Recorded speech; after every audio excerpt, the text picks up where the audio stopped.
Welcome, everybody, to the City of Farmers Branch Council meeting for Tuesday, December 10th. Happy holidays to all. Our first order of business this evening is going to be our invocation and pledges. Our invocation this evening is going to be led by Reverend Roy Thomas from St. Andrew's Episcopal Church. So, Reverend, if you would.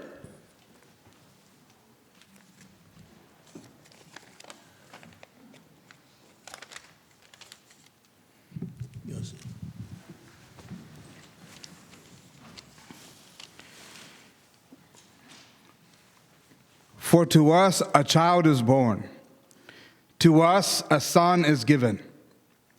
The government shall be upon his shoulder. His name shall be called Wonderful Counselor, Mighty God, Everlasting Father, Prince of Peace. On behalf of St. Andrew's Episcopal Church in Farmers Branch, I bring you all greetings in the name of the one triune God, Father, Son, and Holy Spirit. The Lord be with you all. Let us pray. Emmanuel, God with us, this evening and always. We confess that we are all part of God's creation, made in the image of God, that we are free to make choices, to love, to create, to reason, to live in harmony with creation and with God. Unfortunately, from the beginning of time, we human beings have misused our freedom and made wrong choices. There are times when we have rebelled against what was right and chose to do what was wrong. And so we ask for forgiveness and help us to correct our ways. God, you have said that you are the way, the truth, and the life, and you have revealed yourself to us through nature and history, through many seers and saints, and especially the prophets of Israel. Now, in this Christmas season, we celebrate your revelation to us through the birth of Jesus Christ. This evening, we remember that just as your word became flesh, our human words must be backed by our actions. May we seek not to tear down, but to build up, not to hate, but to love. We thank you for being a God of love who is with us now and in this very space. We thank you for making each of us in this room, every person we meet, every member of the city, every citizen of this great and wonderful country. We thank you, God, for calling those who you have chosen and given every one of us the opportunity to be good stewards of your creation and to love our neighbors as ourselves. At this time, O Lord, we commend our nation, our state, our county, and our city to thy merciful care, that being guided by thy providence, we may dwell secure in thy peace. We pray that you grant President Biden, Governor Abbott, County Judge Jenkins, and Mayor Lynn, and all those in authority, wisdom, strength to know and to do thy will. Fill our city council members, our city staff, and all members of our city with the love of truth and a passion for righteousness. We give thanks for the way of service that they have chosen to take up on behalf of all of us here. They make sacrifices, their loved ones make sacrifices, and this evening we note it and we appreciate it. Remind us, O Lord, that it is not only those in official positions, but also every single one of us who share a common purpose in serving your people. We all come to this room this evening as complex human beings, carrying our own burdens, carrying joy and failures, trusting that you alone can hold us together. Help us, O Lord, to trust you more than our fears, more than our wounds, and even more than our accomplishments. Lord, make us all instruments of your peace. Where there is hatred, let us sow love. Where there is injury, pardon. Where there is doubt, faith. And where there is despair, hope. And where there is darkness, light. And where there is sadness, joy. Lord, we know that our plans are not your plans. We know that our ways are not your ways. Therefore, humble us, O Lord, that we might lean on your eternal wisdom tonight and always walk in the light of your salvation. All this we ask through Jesus Christ our Lord, who liveth and reigneth with thee in the Holy Spirit, one God, world without end. Amen. Wish you all a very Merry Christmas. Thank you so much, Reverend. We appreciate it. If you would join me in our pledges. I pledge allegiance to the flag of the United States of America and to the republic for which it stands, one nation, under God, indivisible, with liberty and justice for all. Honor the Texas flag. I pledge allegiance to thee, Texas, one state, under God, one and indivisible.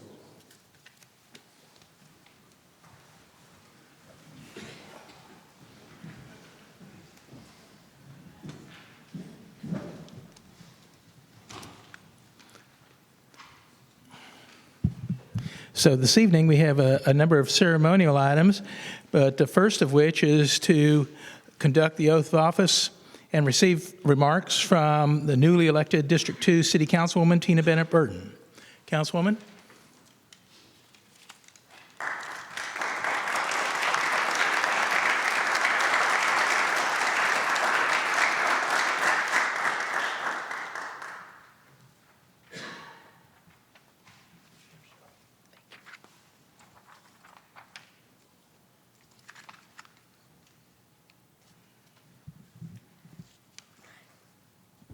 It is an honor and a privilege to give the oath of office to my former city councilwoman, my neighbor, and my friend tonight, and I am fully confident that she will execute all the duties of her office the same way she lives her life, with integrity, with compassion, and with dignity. Tina, raise your right hand and repeat after me.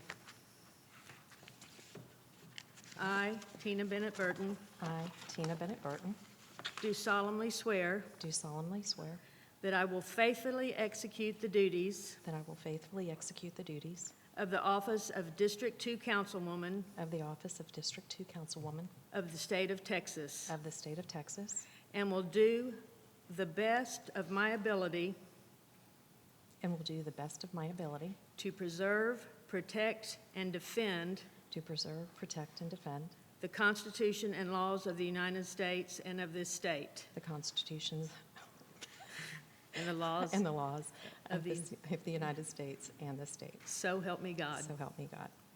Amen. Congratulations. All right, you ready? How slow do you want me to go? Okay. Good evening, everyone. Thank you from the bottom of my heart. The victory is not mine alone. This is a very condensed version because of the length of the agenda tonight. It belongs to each of you who supported this campaign, your trust, your voices, and your belief. Thank you. Buenas noches a todos. Gracias desde el fondo de mi corazón. Esta victoria no es solo mía, pertenece a cada uno de ustedes que apoyarán esta campaña, su confianza, sus voces y sus creencias. I'm truly humbled by the responsibility you've given me. Together we face challenges and opportunities, whether it's infrastructure, world-class public service, or the redevelopment of our beautiful city. I'm committed to working with all of you to create a city where everyone can thrive regardless of background and where you live. Estoy verdaderamente humilde por la responsabilidad que me han dado. Juntos enfrentamos desafíos, oportunidades, y sea infraestructura, seguridad pública de clase mundial o reurbanización. Estoy comprometida a trabajar con todos ustedes para crear una ciudad donde todos podemos prosperar sin importar su origen o donde vivan. I want to thank my husband, Brian, my family and friends for their unwavering support, and to my fellow candidate, thank you for your dedication and passionate for our community. Quiero agradecer a mi familia y amigos por su apoyo y mi compañero candidato. Gracias por su dedicación y pasión por nuestra comunidad. This is your victory, and I will tirelessly be the representative you deserve. Thank you for your trust, and let's get to work. Esta es su victoria y trabajaré incansablemente para ser el representante que se merecen. Gracias de nuevo por su confianza. Manos a la obra. Thank you.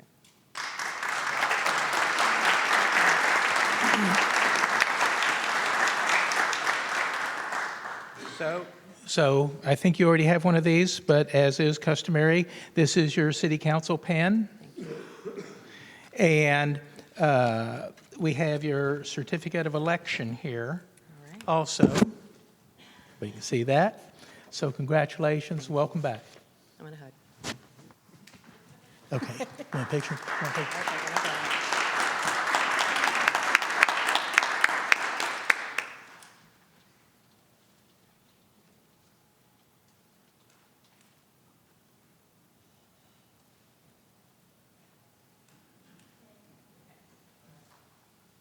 Now we're leaving. We'll see how much fun you have. Okay. Next up is item H2, which is to receive a donation from former Mayor John Dodd on behalf of the Historical Park in the amount of $1,000. Mayor Dodd.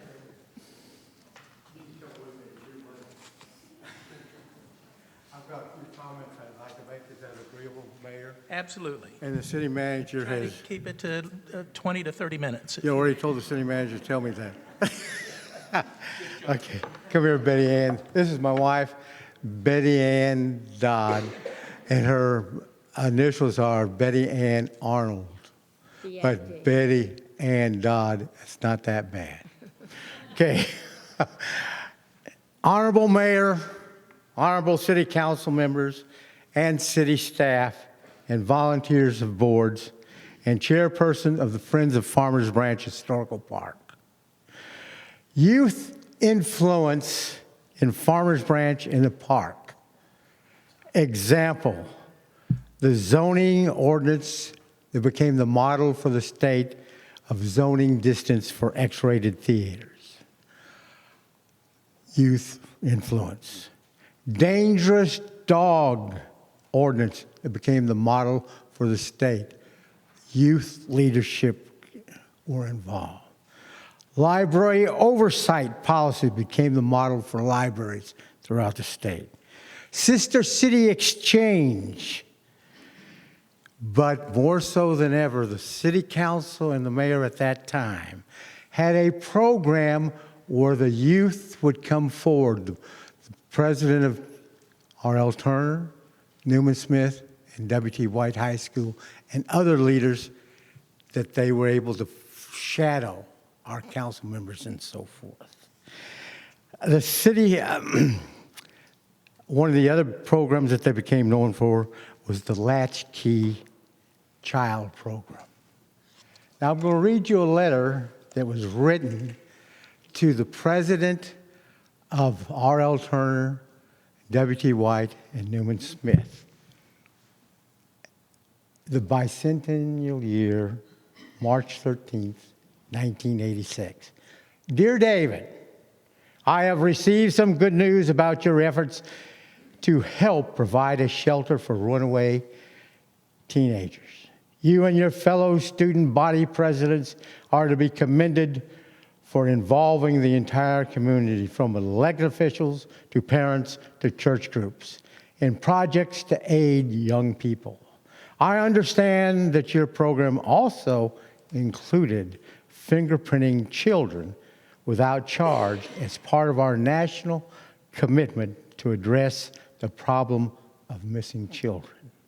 Ever since the founding of our republic, volunteerism, the idea of neighbor helping neighbor, remember, Farmers Branch is the best living place, has been a hallmark of our national character. This spirit is one of the prime sources of our country's greatness. I am pleased to learn that you are carrying on the tradition with energy, compassion, and creativity. You have realized that you are needed and that you can do your part to help solve community problems. I know you'll always remember this invaluable experience and keep up the good work. You have my congratulations and best wishes for the future. God bless you. Sincerely, Ronald Reagan. R.L. Turner, Student Body President, W.T. White, and Newman Smith received this. And it is with this thought in mind that Betty Ann Dodd and myself present you with this check, because it's important that you realize the seed of our future is our youth, and the program that you're doing at the Historical Park is so much needed. And I am so proud of the mayor and this council and the community supporting the Historical Park. Here you are. Congratulations. Thank you. I forgot to call Missy up, but this is Missy Dewars, who is head of the Historical Park Board. So, Missy, you want to say a word or two? Sure. Thank you so much. It means a lot to us.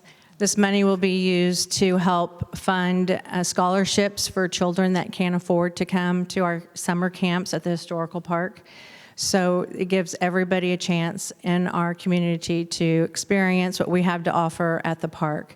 So I really appreciate this. I wish we had more people like these guys come out and volunteer and serve our community and really put their soul and money to us. So I really appreciate it. Thank you very much. Thank you. Thank you. Appreciate it. I'd like to just add to that, John, Betty, thank you so much for your very generous donation to the park. I put the challenge out there to all of our other residents, those that are watching on TV or who may watch this later, that if they're considering donating and looking for a worthwhile cause, I know there are many out in the city and throughout everywhere, but the Historical Park, they offer programs that help educate children, and obviously there's nothing more important to us as parents than our kids. So if you're considering something, please consider the Historical Park. It is a very, very worthy cause, and the money would be put to very good use. So thank you all.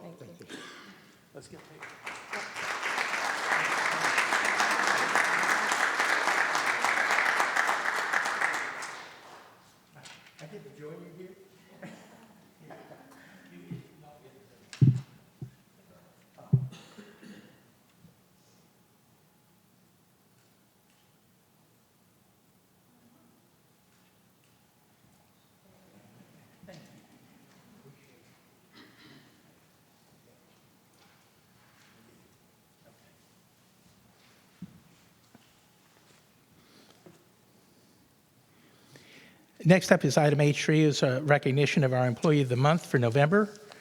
And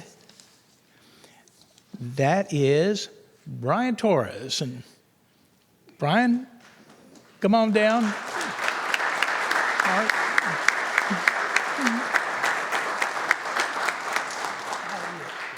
Good, thank you. So let me just read a little bit, and then I'm going to turn the microphone over to our park supervisor. But Brian is senior parks maintenance worker for the Parks and Recreation Department, has been with the city since July of 2022. He recently received a call from another city employee reporting that Hoya Playground lighting was not functioning properly. Brian took time away from his own family on his day off and made necessary adjustments to the lighting system, despite having no prior training on the system. Fit right in. He even stayed up to ensure the lighting program ran smoothly and on time. Once everything was taken care of, Brian reached out to the employee who couldn't handle it at the time, letting him know that he had resolved the issue and encouraged them to go enjoy their time with their family. Brian's actions exemplify dedication, responsibility, and a genuine commitment to those around him. He consistently embodies the REACT culture and values, even when not being supervised or observed. So Brian, thank you for your efforts, and we appreciate you. You want to say a couple words? Brian has been one exemplary employee. He started out with us as a part-time employee. He went to a maintenance worker and then has gone to a senior maintenance worker. He's been outstanding. We couldn't wish for any more greater employees than this, and we wish we could get more as him. The rest of our guys are great as well, but Brian, you've done an excellent job, and you well deserve this. So it's my pleasure to present you with the Employee of the Month Recognition Award for the month of November. Thank you. You want to say a couple words? I know. Okay.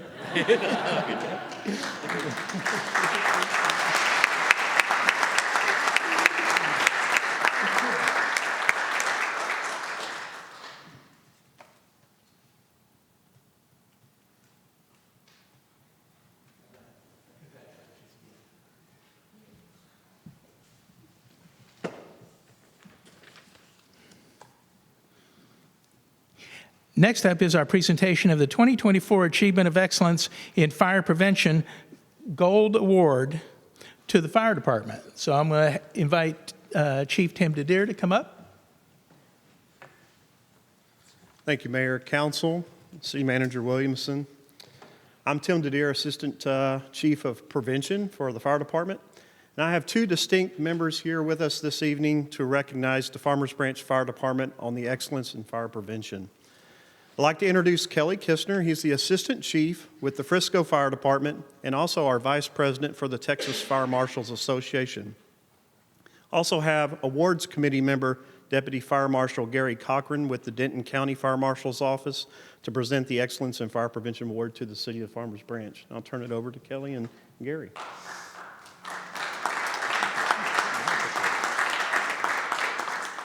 Good evening. On November 7th at the 2024 Annual Texas Fire Marshals Conference banquet in San Marcos, the City of Farmers Branch Fire Department was recognized for exemplifying excellence in fire prevention and as a department.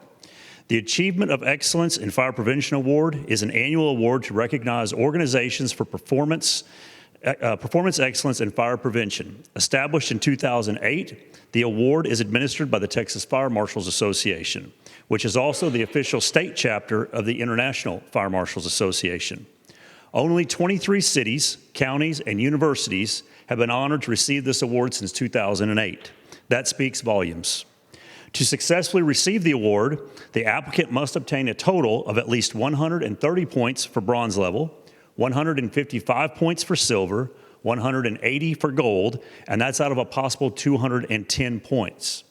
The scoring categories are based on the authority, the organization, and their ethics, fire and life safety programs, performance metrics, web-based communication and automation, certification, education, and development, professional organization membership and involvement, fire prevention legislation or ordinances, and task force or other cooperative programs.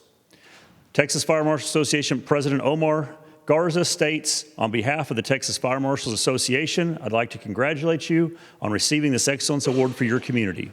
The Excellence Award is one of the most prestigious awards the department can receive in the field of fire prevention. You have now become one of the few elite cities in Texas to receive this award. The criteria for this award are competitive and takes professionalism, dedication, and hard work to be honored. I'd also like to express our appreciation for going beyond the call of duty to advance our fire prevention efforts in your community. On behalf of the Texas Fire Marshals Association, I'd like to congratulate the Farmers Branch Fire Department on receiving the 2024 Gold Level Award of Achievement for Excellence in Fire Prevention with a score of 202 points.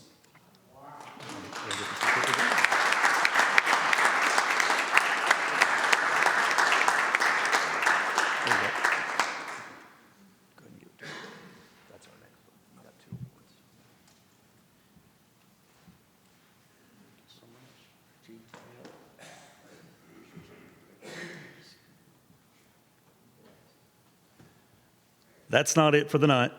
Hold on a second, because Tim is always competing with the city of Frisco, and we both received this award this past year because we tied on this. So The Farmers Branch Fire Department was also recognized at the annual conference by the Texas Fire Sprinkler Coalition for outstanding fire protection and fire sprinkler saves, being one of the 2 cities with the most fire sprinkler saves in the state of Texas for last year.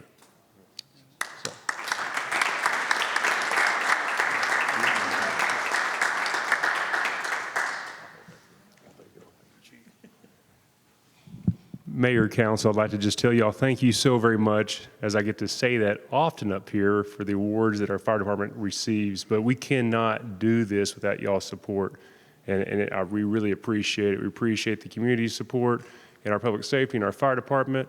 We are elite, as you just heard. That's one of the goals that was given to us by our city manager years ago as we took over the fire department and set a new standard. And that's what we've been doing year after year, and we can't do that without y'all. So we really appreciate it. I want to take a moment and thank Chief Deere. He is world-class fire marshal. He really is.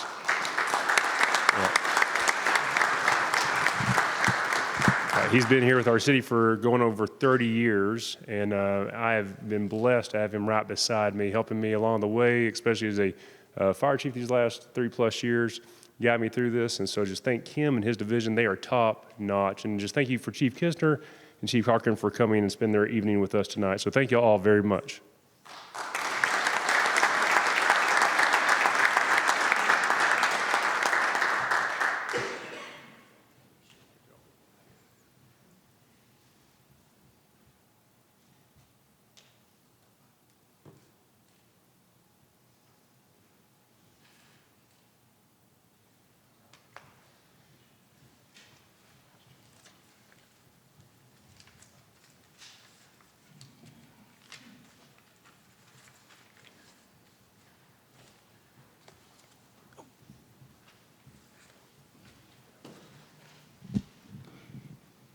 And next up is our item H5, which is presentation of the 2024 Richard R. Little FAI CP Planning Excellence Program Certificate of Achievement to the Planning Department. I will invite Perla and members of her team to come forward. And who? I'm going to have Amber come on up, too. Thank you. Bring it down. Hi, yes. Perla Taveri, Economic Development Director, Tourism Planning. So the Texas chapter of American Planning Association presents to the City of Farmers Branch the 2024 Certificate of Achievement for the Richard R. Lilly FIACP Planning Excellence Program. This program recognizes planning excellence in municipalities throughout the state, including professional planning standards demonstrated by planning staff, support exhibited by the City Council and Planning and Zoning Commission. I want to thank Sarah, which is our Deputy Director of Planning, Lily, Brian, and then, of course, our Chair, Amber. So give a round of applause to them.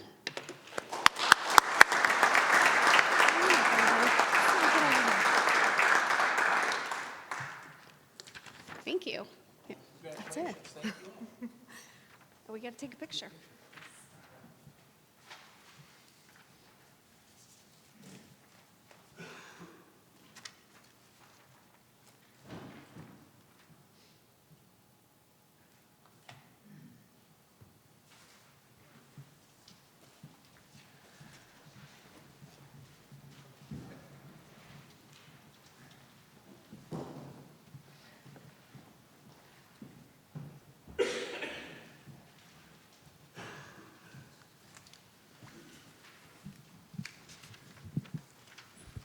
Next up are items of community interest. Thank you, Mayor.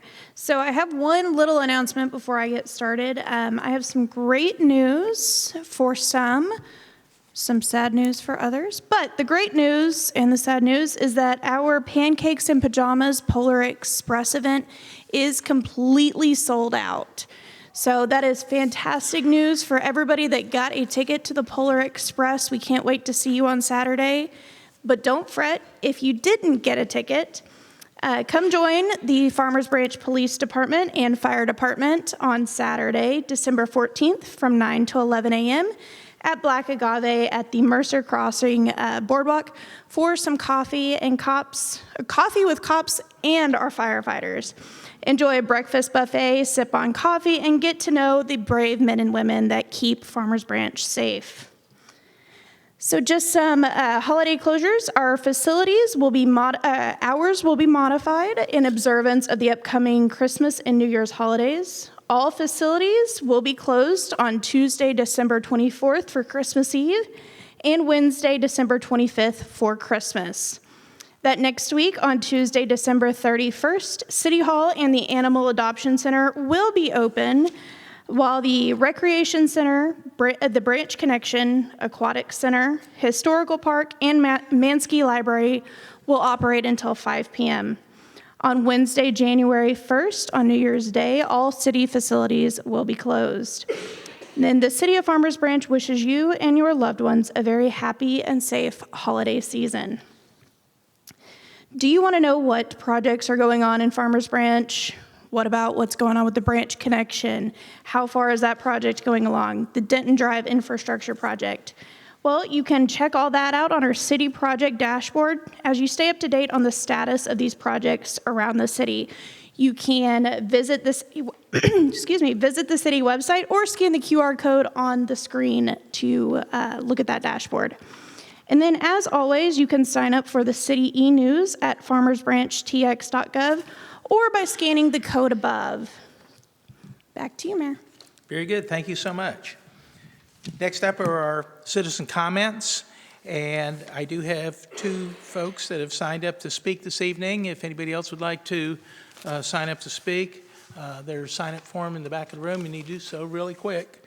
But I will remind you that there's a 3-minute time limit for each person to speak, and anyone wishing to speak shall be courteous and cordial. Please refrain from any disparaging or inflammatory remarks directed at any member of a board or commission, the city council, or city staff. Thank you. Our first speaker is Jennifer Evans.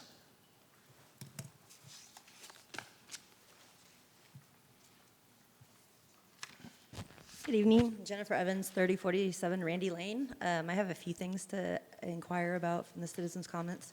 The first one is during the study session, Matthew Church spoke on the short-term rentals and policies, and I was curious if there could be any kind of large institutional investors or corporation bans from owning and facilitating any of these facilities in order to prevent the homeowners in the Farmers Branch community from being negatively impacted by large corporations coming in, buying up all the houses and turning them into Airbnbs, and then the homeowners that live in that community don't suffer from higher property taxes and et cetera.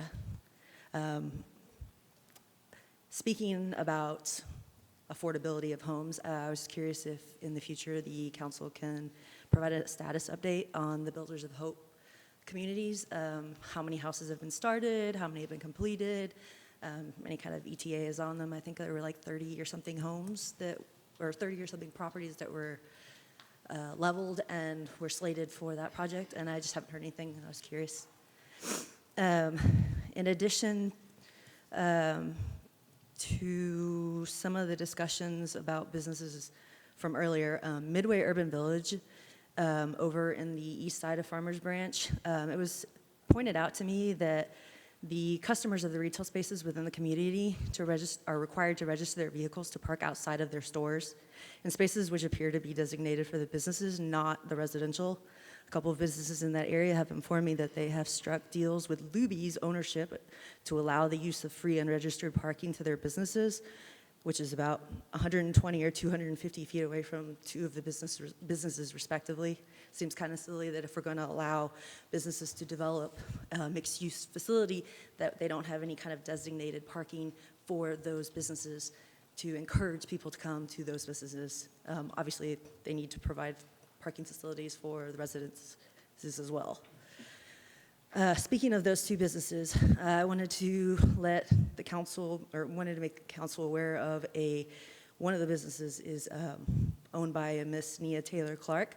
It's called Blacklit. It is a bookstore that's owned and managed by a black female And unfortunately, she's had some troubles with a repeated offender that comes to her business and makes it unsafe for herself and her customers and her child. And so she's chosen to vacate that property.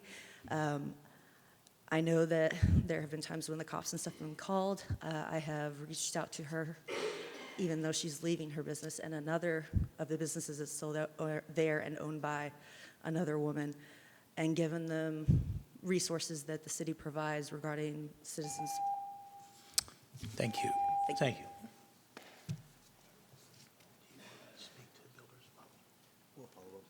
Okay. Okay. Our next speaker is Brenda Broderick.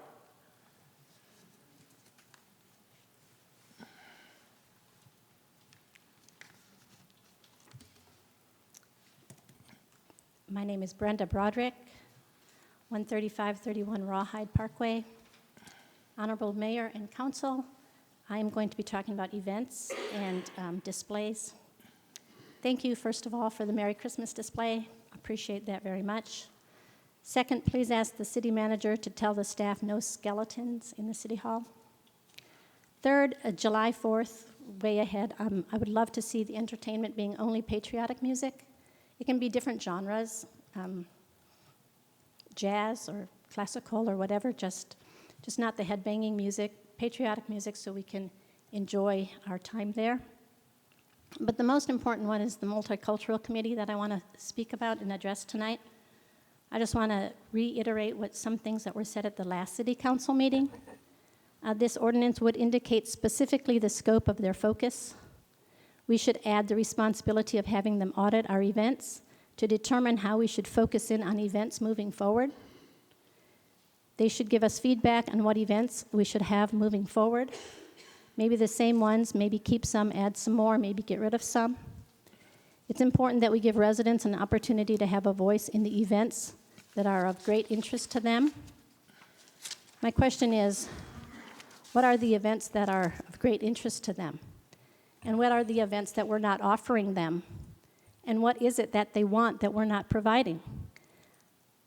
My question is, what is the underlying reason for this interest in having this multicultural committee take over the other events and tell the other events, recommend to you what events we should have? My thought on this, I could be a million miles off, but my thought is that they're wanting to bring in a pride event.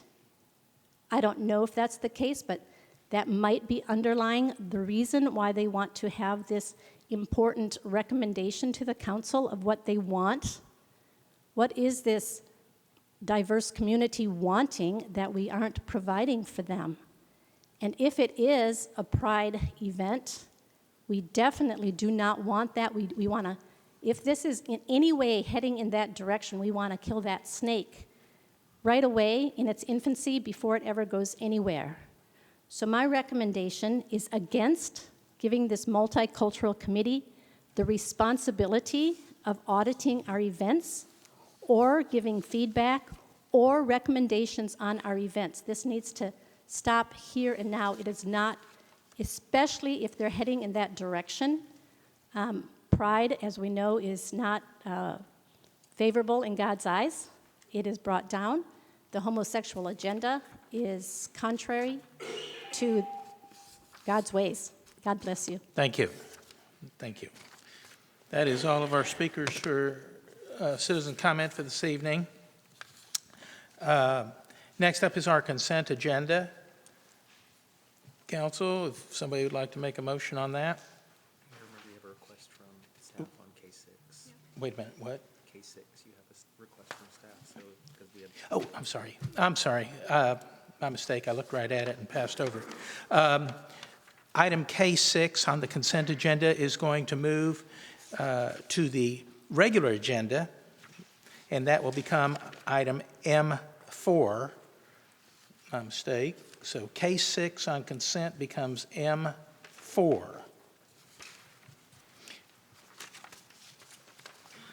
They got that? I looked right at it. Thank you. Mayor, I'll make a motion to approve the consent agenda with the modification of moving item K6 to regular agenda item M4. Thank you very much. I'll second it. Thank you. Our electronic voting system is still out, as is everybody else's, so we will be voting this evening by show of hands. So if you would, by show of hands, please indicate all in favor of approving the consent agenda. Motion passes unanimously. Thank you.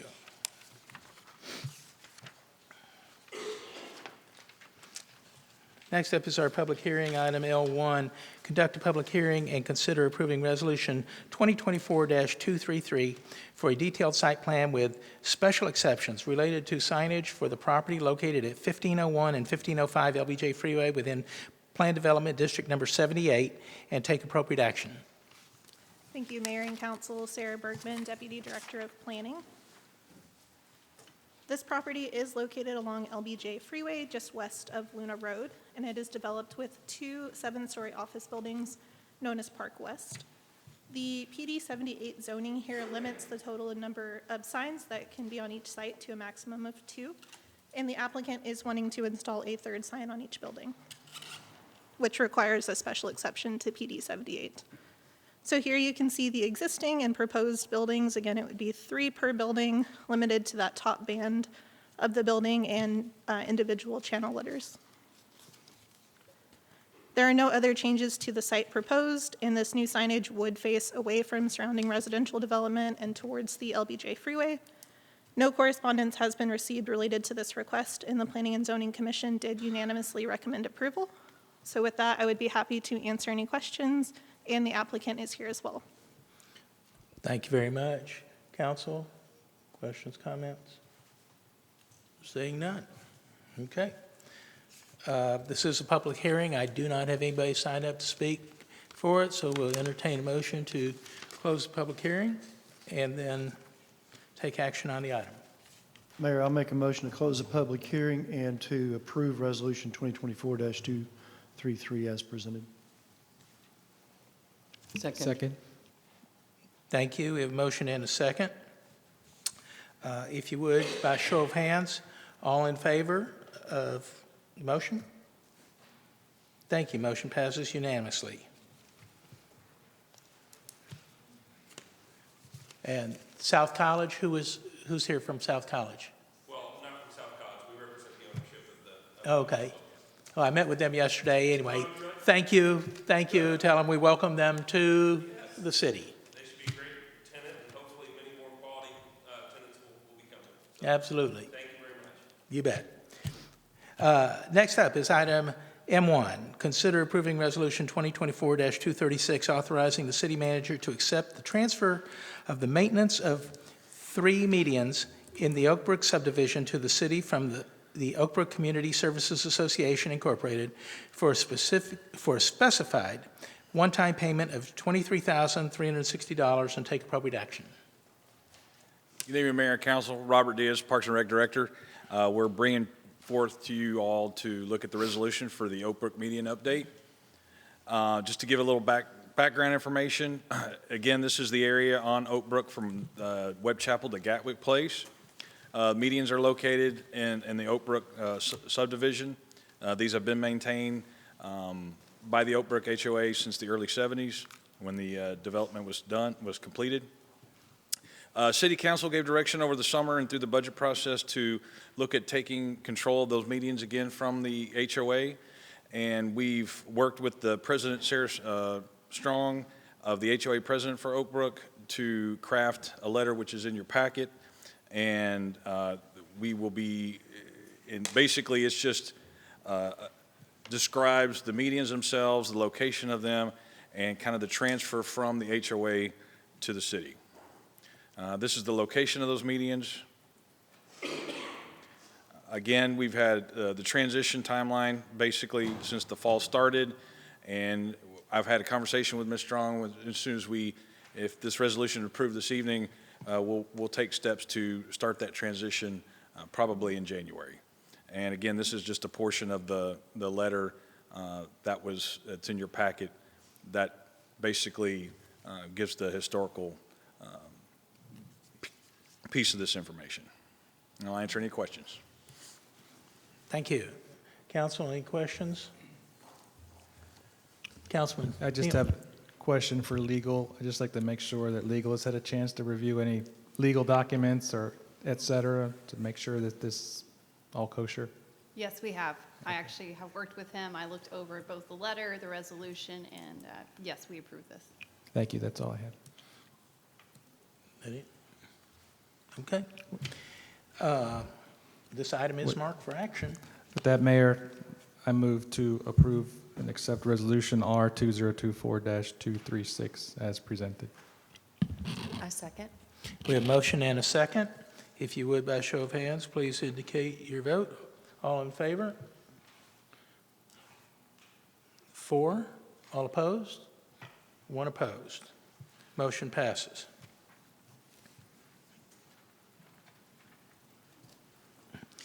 Next up is item M2. Consider approving Resolution 2024-231, casting a vote for member representation to the Board of Directors of the Dallas Central Appraisal District, and take appropriate action. Hello, Mayor, Council. Erin Flores, Deputy Director of Administrative Services, Deputy City Secretary. So this is just the annual vote for the DCAD Board of Directors. You all should have received the nominees and their bios in the agenda packet. This is just a little background on it. So in August, letters were first sent out requesting nominations. The ballots were sent out with 15 nominees. We are entitled to up to 35 votes, meaning you can vote 5 times, 10 times, 35 times, or 0 times. That's up to you. You can just do up to 35. And here's a list of nominees just as a refresher. And I'm here for any questions.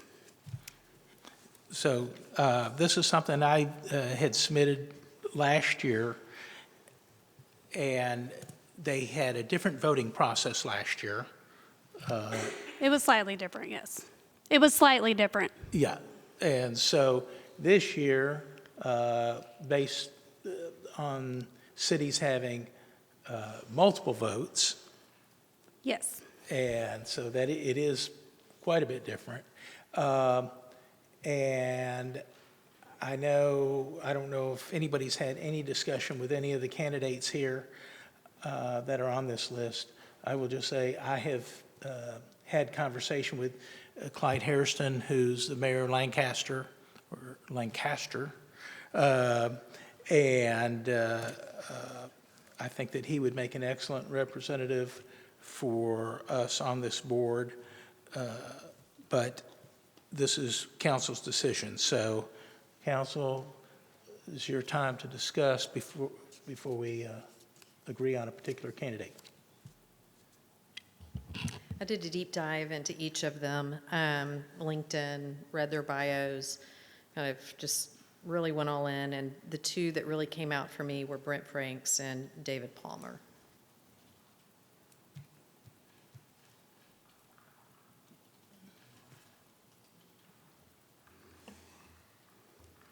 What was the second one? Who was the second? David Palmer. David Palmer, okay.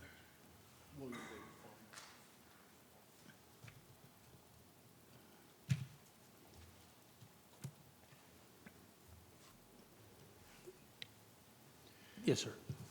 Mayor, would you and Councilwoman Bennett Burton mind giving us some insights on, your preferences? Because I don't really know any of these 3 candidates, and I'd like to hear your perspectives and research.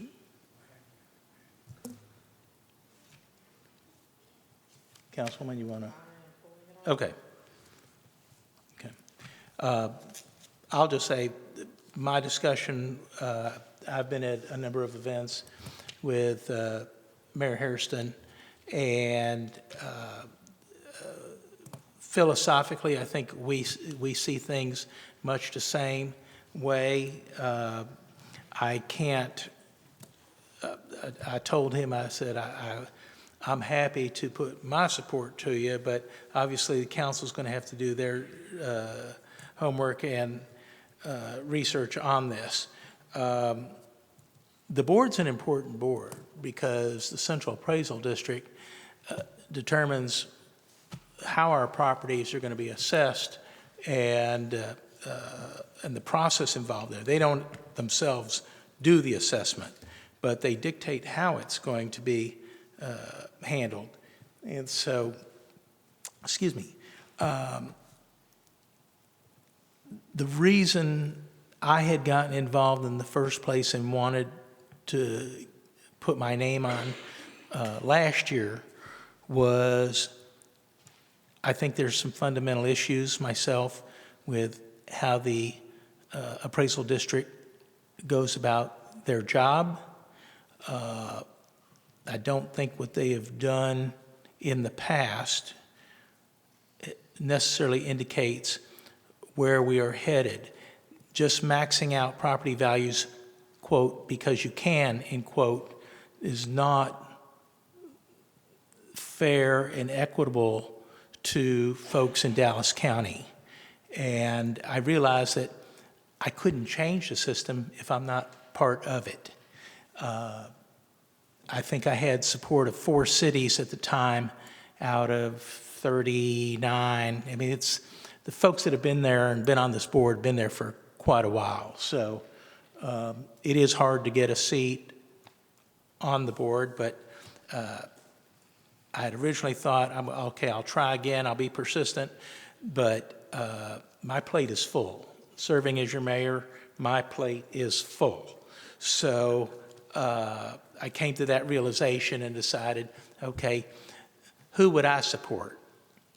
Realizing that I think it takes somebody who's got good community following to be involved and representative on the board. And so Mayor Hairston is that person in my mind.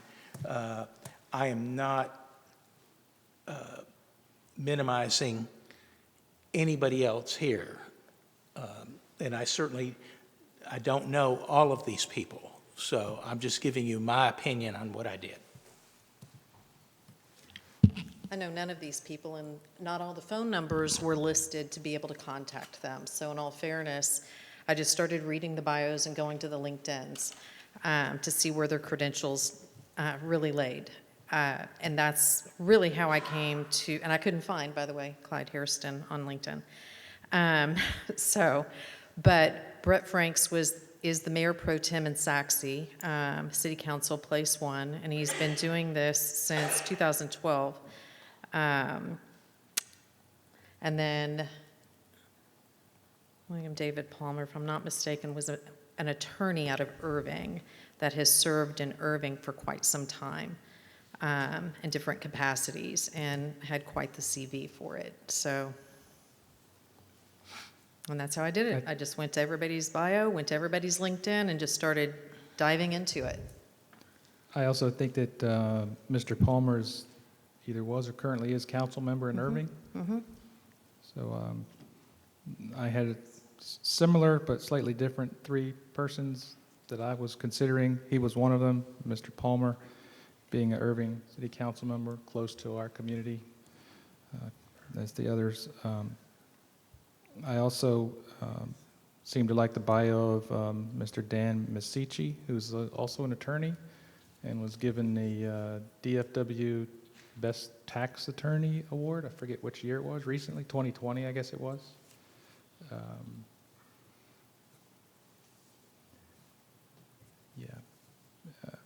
Seemed very well involved with a lot of community things as well. I just think that Mr. Franks, Machichi, and Palmer were the 3 choices of the candidates that I was able to do some research just looking at their different profiles. But.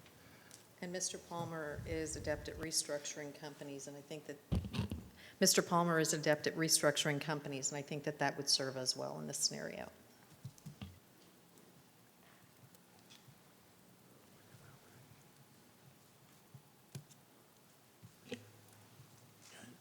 So Aaron, if I understood you correctly, Farmers Branch has 35 votes. That's We correct. can cast those votes any way we wish, right? Yes. So if we wanted to divide 35 between these 4 candidates, we could do that, right?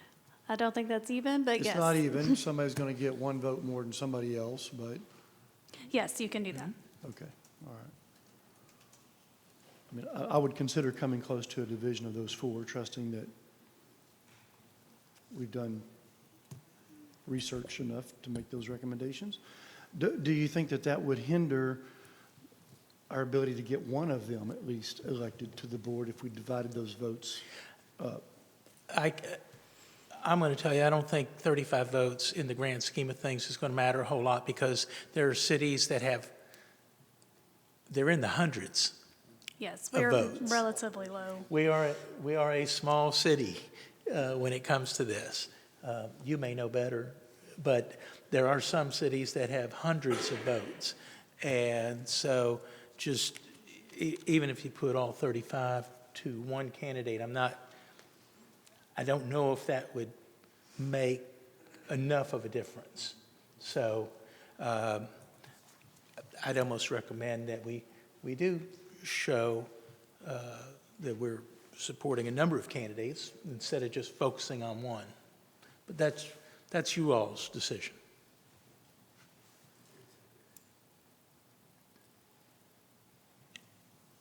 So seeing as how Frank's got two recommendations, I would suggest we divide the 35 votes among the four and give Frank the extra vote. Franks and Palmer both have 2 recommendations. Yeah, there's only 3, I think, that we've discussed. Well, there's Dan Masici, Franks, David Palmer. And Pichichi. Well, Clyde Hairston, Brett Franks, David Palmer, and Dan Masici. That was Councilman Neal's other recommendation. But Frank's he got 2. So we'd have 3 with even votes, and then Frank's would get the extra leftover vote. All right. So Mayor, I'm gonna make a motion. Make a motion. That we divide the votes evenly among Hairston, Palmer, and Masici, and Franks, with Franks getting the additional vote. I second the motion. Very good. We have a motion and a second. If you would, please indicate by a show of hands. All in favor? Motion passes unanimously. Thank you very much. Excuse me, Mayor, I'm sorry. There is a resolution that has to be passed with this as well. Yeah. So does he just need to read that as? He can, since you guys already voted on the votes, he can just make a motion to approve the resolution. Okay. All right, Mayor, I'd like to make a motion to approve Resolution 2024-231. Second. Thank you. All in favor of approving the resolution? That passes unanimously also. Thank you all. Thank you. Okay. Next up is item M3. Consider appointments to the Farmers Branch Local Government Corporation and the Travel Expense Review Committee and take appropriate action.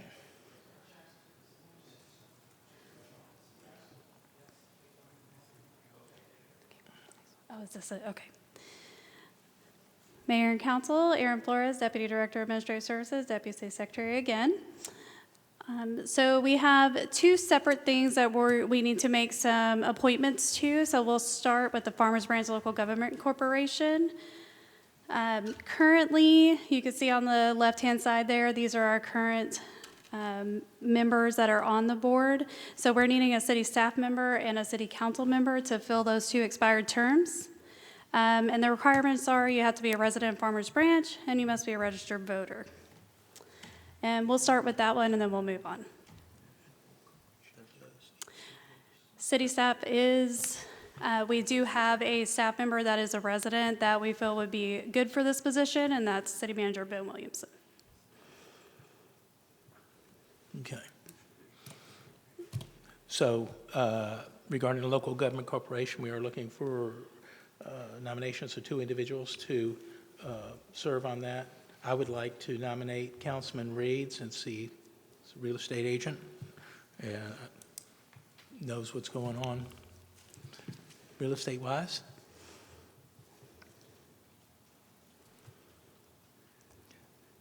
Mayor, I'd like to nominate Tina Bennett Burton.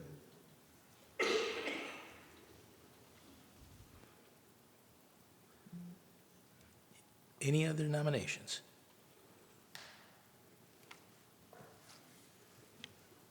So Mayor, you can make a nomination here, or are you just making a recommendation and David Reed's nomination needs to be made by a council member? I made a nomination, but anybody they can nominate themselves, they can, or nominate somebody else. But does that nomination have to come from a council member, or are you a voting member on this item? He's not a voting Yeah. Okay, so I'll make a nomination for David Reed as well. Okay. All right. Do we need to nominate Ben from the council? Okay. So we have 2 spots. We have 2 nominations. Or any other nominations? All right. Then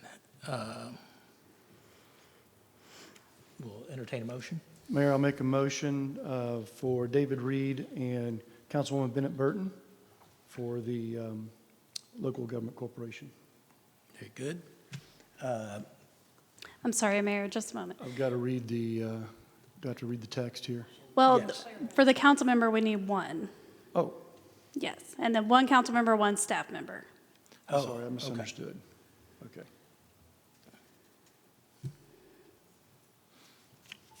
I'll just clarify. So we're currently we have 2 nominations for the city council member spot, and that would be Tina and Reed. Yes.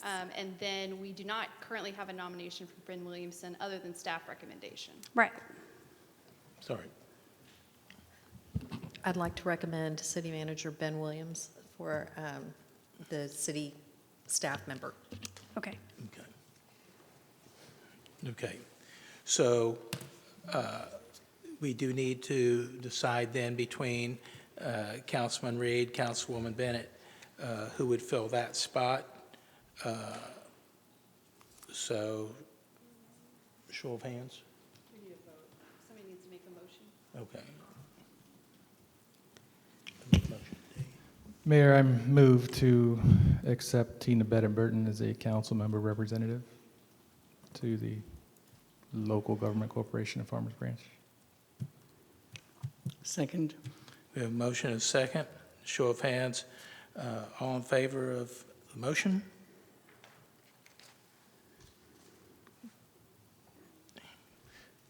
Motion passes. So then do we need to make a vote for the staff member position? Correct. Okay. Mayor, I make a motion to appoint Ben Williamson as the staff representative for the Farmers Branch Local Government Corporation.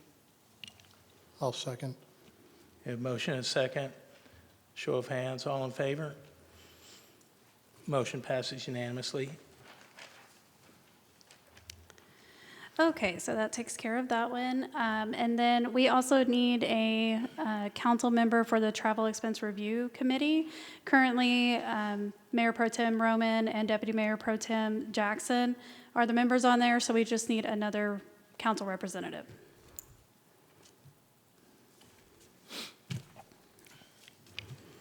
I'd like to nominate Roger Neal.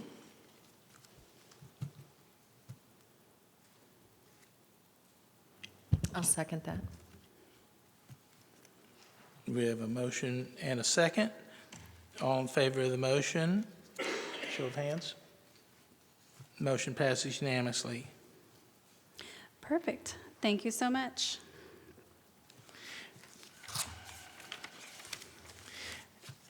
Next up is item M4, consider approving Resolution 2024-232, authorizing the city manager to execute an economic development agreement in the amount of $112,500 with Southwest Airlines and take appropriate action.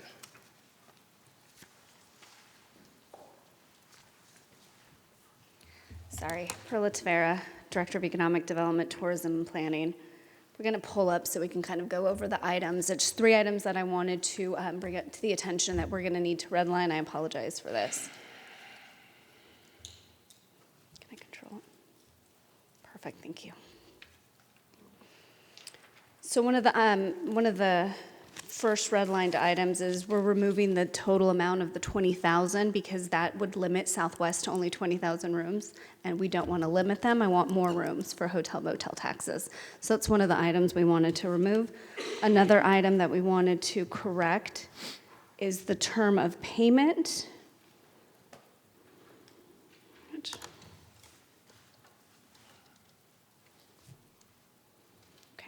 Which I did not want to make it on a quarterly basis. I would prefer on an annual basis once all the rooms are actually, once they stay in the rooms, and then we can verify all the room nights. And last but not least, I wanted to make sure that we only made the percentage based on $5 rather than the 7.53%. No.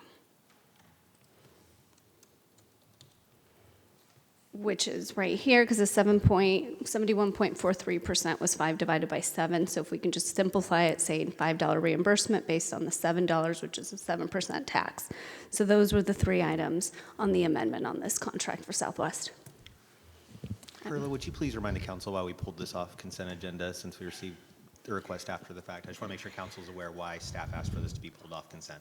Correct, sorry, I apologize for that. So due to the fact that we have a longer time as far as having to submit items, we did have some last minute adjustments from Southwest Airlines to make this a valid agreement for all parties. Those 3 items that I mentioned, removing the 20,000 rooms, so not limiting them to just 20,000, removing the percentage since we do have a cap, and then removing the quarterly reimbursement. I'm available for any questions. Council, does anybody have any questions?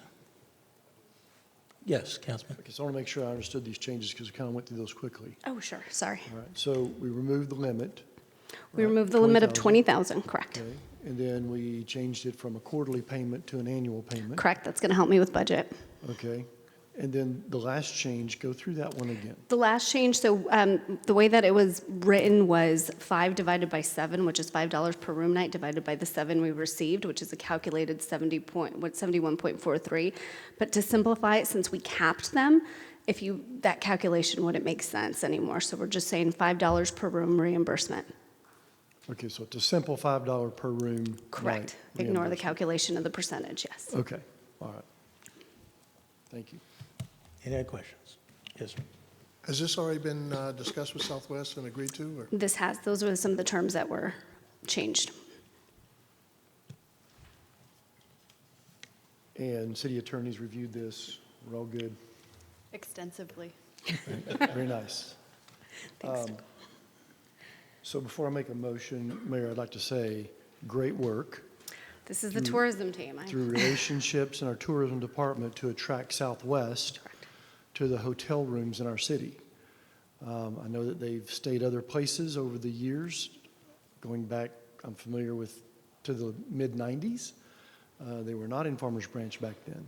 So this is a really great opportunity for Farmers Branch, revenue and some visibility from people that are coming here to work for one of the best airlines in the industry. So nicely done to our tourism team. Very nicely. Thank you. So I do want to just chime in here. I believe this was really originated with Ann and her contact at Southwest. And so great work, Ann. It's amazing what, I guess, sitting at pickleball and watching your billboard fly over every 4 minutes can do for helping get a deal done. Where else are you going to buy exposure like that? But I would like to, in all seriousness, congratulate her on developing this tremendous relationship for our city. Go ahead. Mayor, with that, I'd like to make a motion to approve Resolution 2024-232 with the modifications. I'll second. Thank you. We have a motion and a second. If you would, please indicate. Show of hands. All in favor? Motion passes unanimously. Thank you very much. Okay. At this time, I'm going to read us into executive session. So we do have 6 items on that agenda, so if you would, please bear with me. City Council will convene into closed executive session pursuant to Section 551.074 personnel of the Texas Government Code to deliberate the appointment of the city's municipal court judge. City Council will convene into closed executive session pursuant to Texas Government Code, Section 551.071, consultation with attorney to discuss, deliberate, and receive legal advice from the city attorney regarding Eva Moreno et al. Versus Michael Dunn and the City of Farmers Branch. City Council will convene into closed executive session pursuant to Texas Government Code Section 551.087 to discuss economic incentives for Project 6B. City Council will convene into closed executive session pursuant to Texas Government Code Section 551.072 real property deliberations to discuss the real property located at 12918 Harrisburg Circle. City Council will convene into closed executive session pursuant to Texas Government Code Section 551.072 real property deliberations to discuss the real property located at 2837 Ermine Way. And the City Council will convene into closed executive session pursuant to Texas Government Code Section 551.072 real property deliberations to discuss the sale of real property located at 1349 to 1399 Valley View Lane. So we will go into executive session and then return once we have completed that business. Thank you.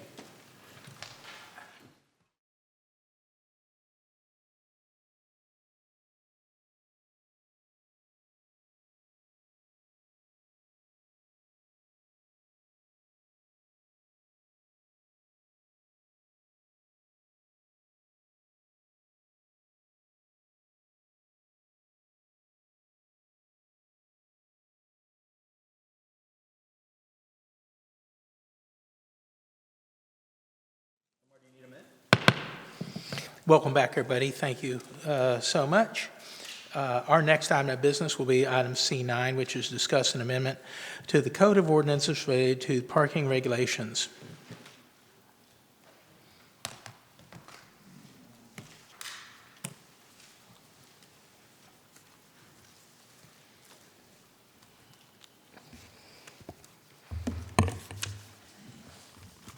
Good evening, Mayor and Council. Christina Ramhild, Code Enforcement Manager, and we are here today to discuss an amendment to the parking ordinance for oversized vehicle regulations at the request of Councilmember Neal.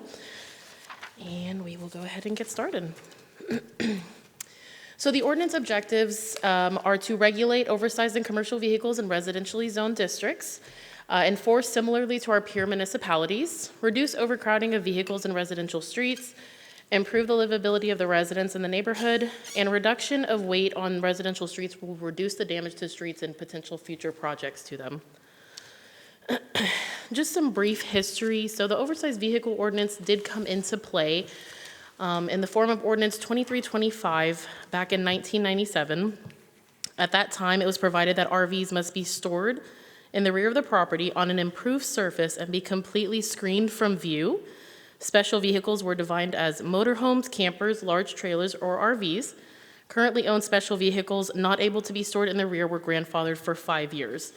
At that time, 4 council members voted for it and 1 voted against it.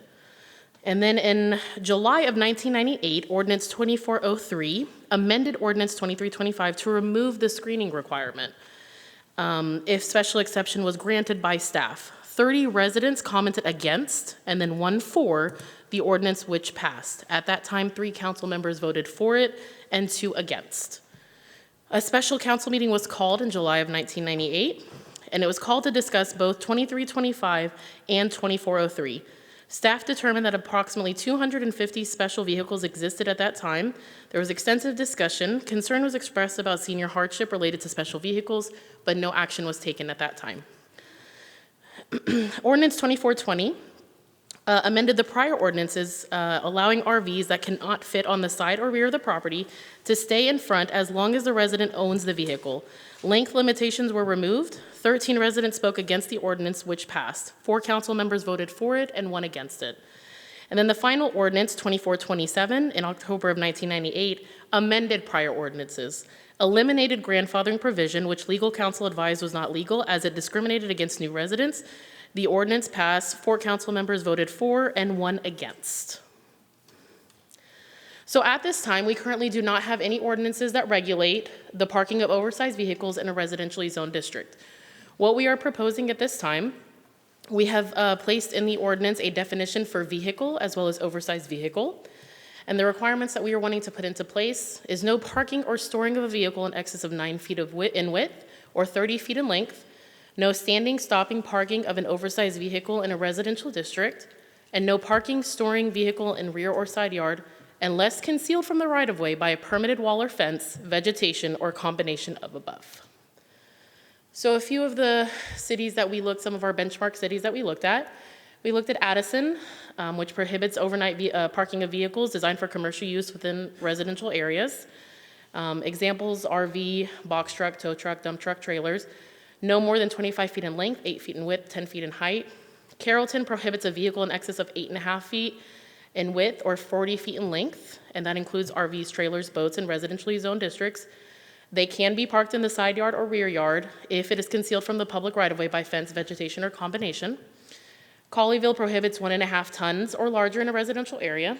Flower Mound does not allow any oversized commercial vehicle in any residential zone district, no RVs, trailers, boats, etc.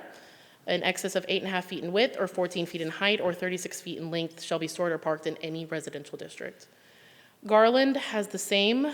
They do not allow any vehicle on private property within a residentially zone if it is oversized, exceeds 16 feet in length, or exceeds 9,000 GWT.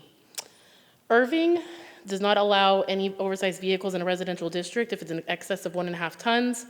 And Richardson prohibits vehicles in excess of 23 feet in length, 8 feet in width, 10 feet in height at any time, and an RV may be placed in a side or rear yard if properly screened.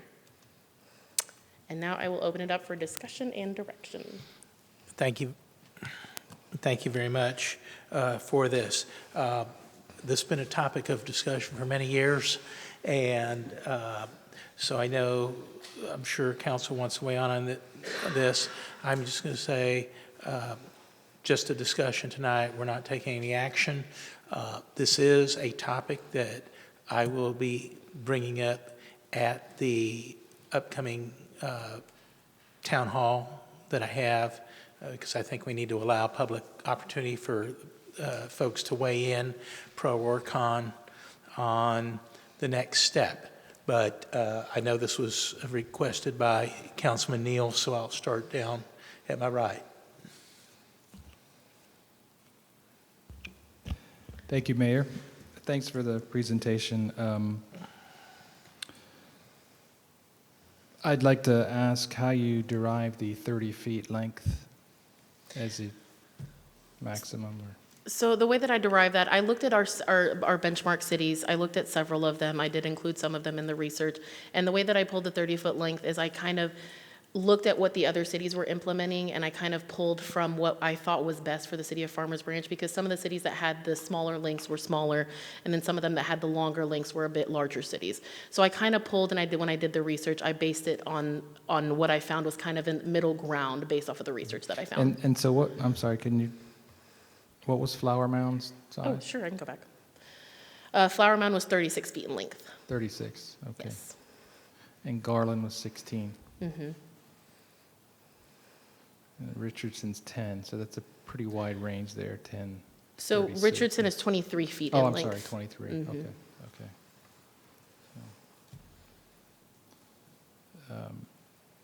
I think as reading through the ordinance that you had prepared there, the red line section, is there any consideration to set a time limit for the services that are being provided for loading, unloading, building services, people putting on a new roof? Have you done any consideration that they would be allowed to park there for 24 hours, 72 hours, any time limits on that? Absolutely. So in the red line, I did have an exemption on there, section 4. So in this section, it shall not prevent the parking or standing of an oversized vehicle in residential districts for the following purposes: expeditiously loading or unloading passengers, freight, or merchandise, let's say Amazon, UPS, FedEx, right. And then actively providing on-site services to a residential company, roofing, moving companies, things like that. So that will not prohibit them from being there. So my question is, what is expeditiously defined as? Does that mean 8 hours? Well, 8 so- days? What's the? So the expeditiously for the passengers, freight, and merchandise, that should be relatively quickly, so that wouldn't apply for Right, like the right. roofing. But the actively providing, so if they are actively providing a roofing service, or if they've actively providing a moving company and they're actively moving, that's why we have that on that. So if they're actively doing that work, then that would be allowed. There's not really a time limit on that if it's actively being done. Okay. I'd also agree with the mayor regarding getting some feedback, additional feedback from the residents. I'd also like us to consider allowing some sort of a grace period if such an ordinance were put forth, so that residents have an opportunity to address their situation. So, Absolutely. with respect to fencing heights, if someone has a RV that's 12 foot tall, are you suggesting that consider they hide that through a 12-foot tall fence or shrub or something So to if that? if they're able to get that permitted, then absolutely. Okay. Yeah, that would be I would say that the vegetation might be the wiser option in that instance if it's at that height, because I don't believe that they could get a permit for that kind of height and fence. Okay. That's all I have for right now. Thank you. Thank you. Councilman Jackson? Thank you, Christina. So on the definition of vehicle, it includes boats, right? So if I have a 25-foot boat, my trailer is 8 feet wide, I can park that in my driveway in the front of my house, and that would comply with this new regulation. With this current ordinance, the way that it is written, yes, that's With correct. the current ordinance. With the way, the proposed, sorry, with the proposed. Right, Yes. right, okay. But I can't park it on the street, right? Or can I? So that's I can't PD's store that.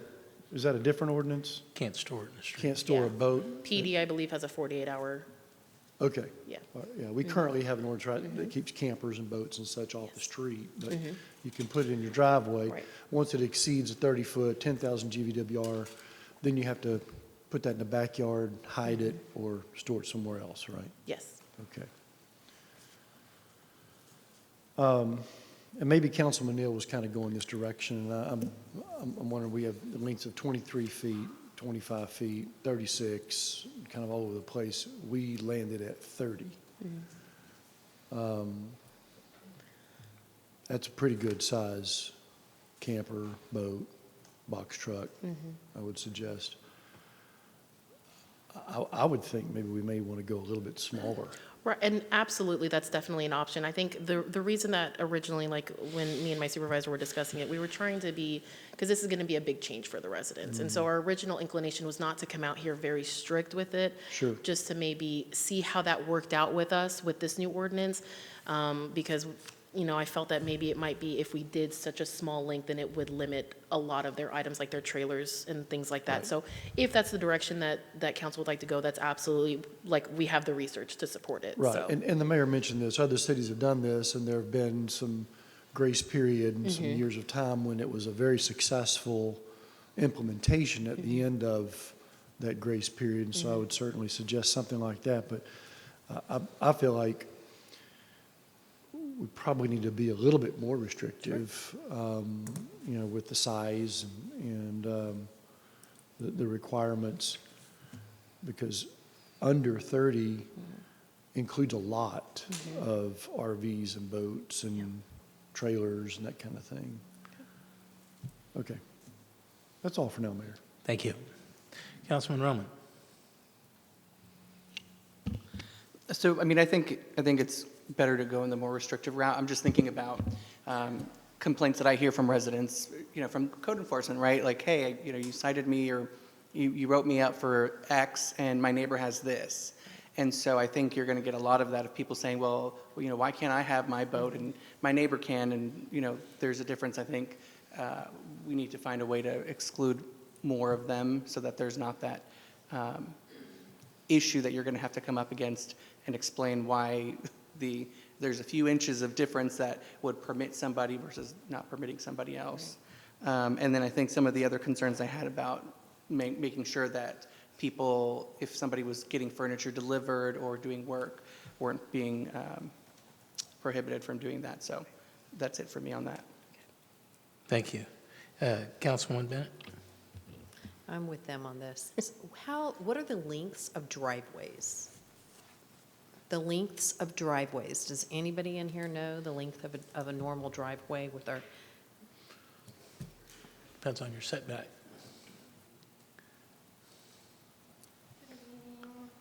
Mayor and Council, Danielle Summers, Director of Community Services.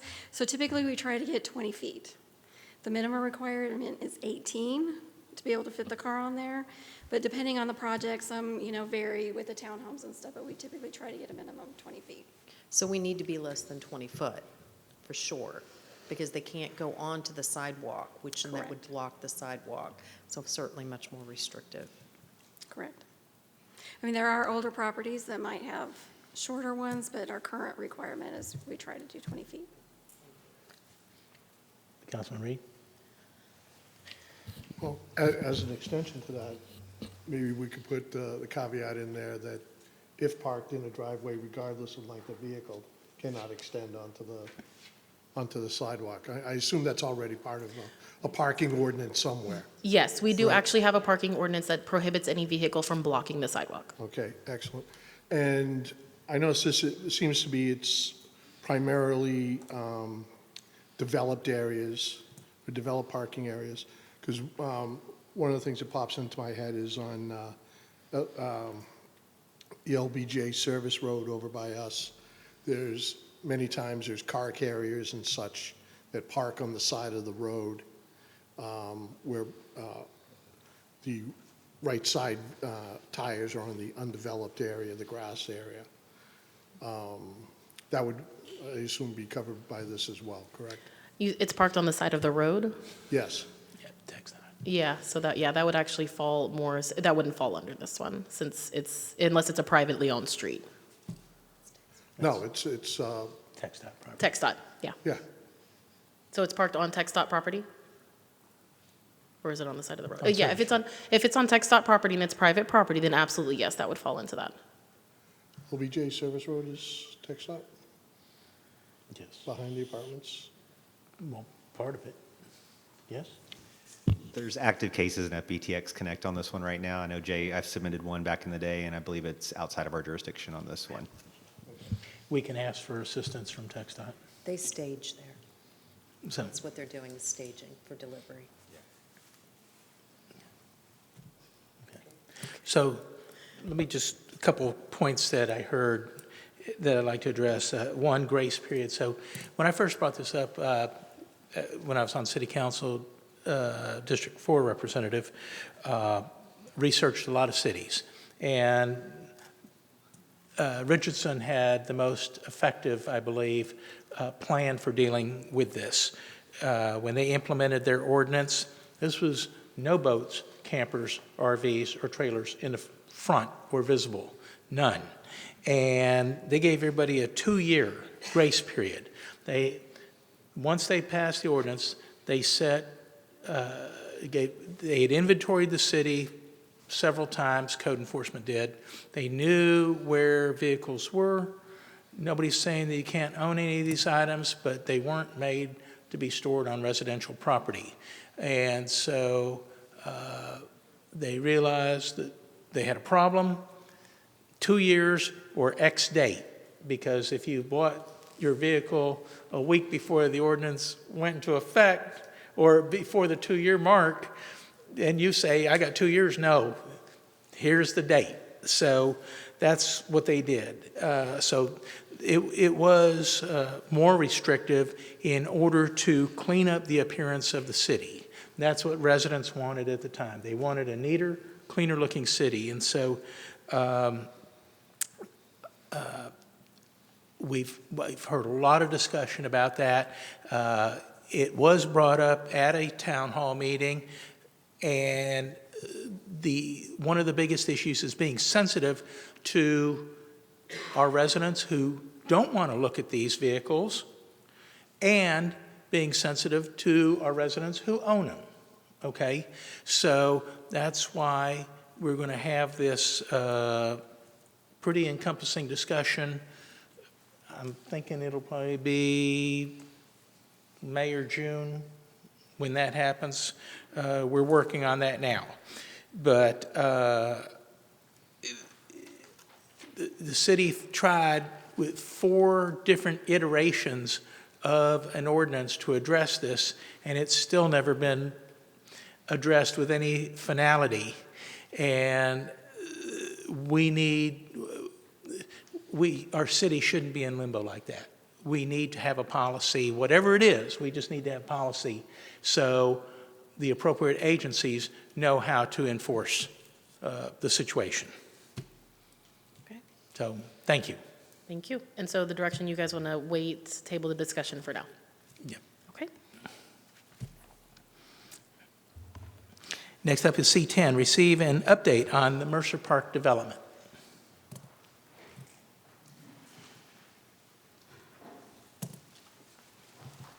Good evening, Mayor and Council. Robert Diaz, Parks and Rec Director. Let me pull up the, oh, she's driving. Okay, welcome this evening. We'll get through this. I just wanted to come back to council and kind of give everybody an update on where we are with Mercer Park and kind of introduce a new person on our team. Tara Bradley is our new park planner.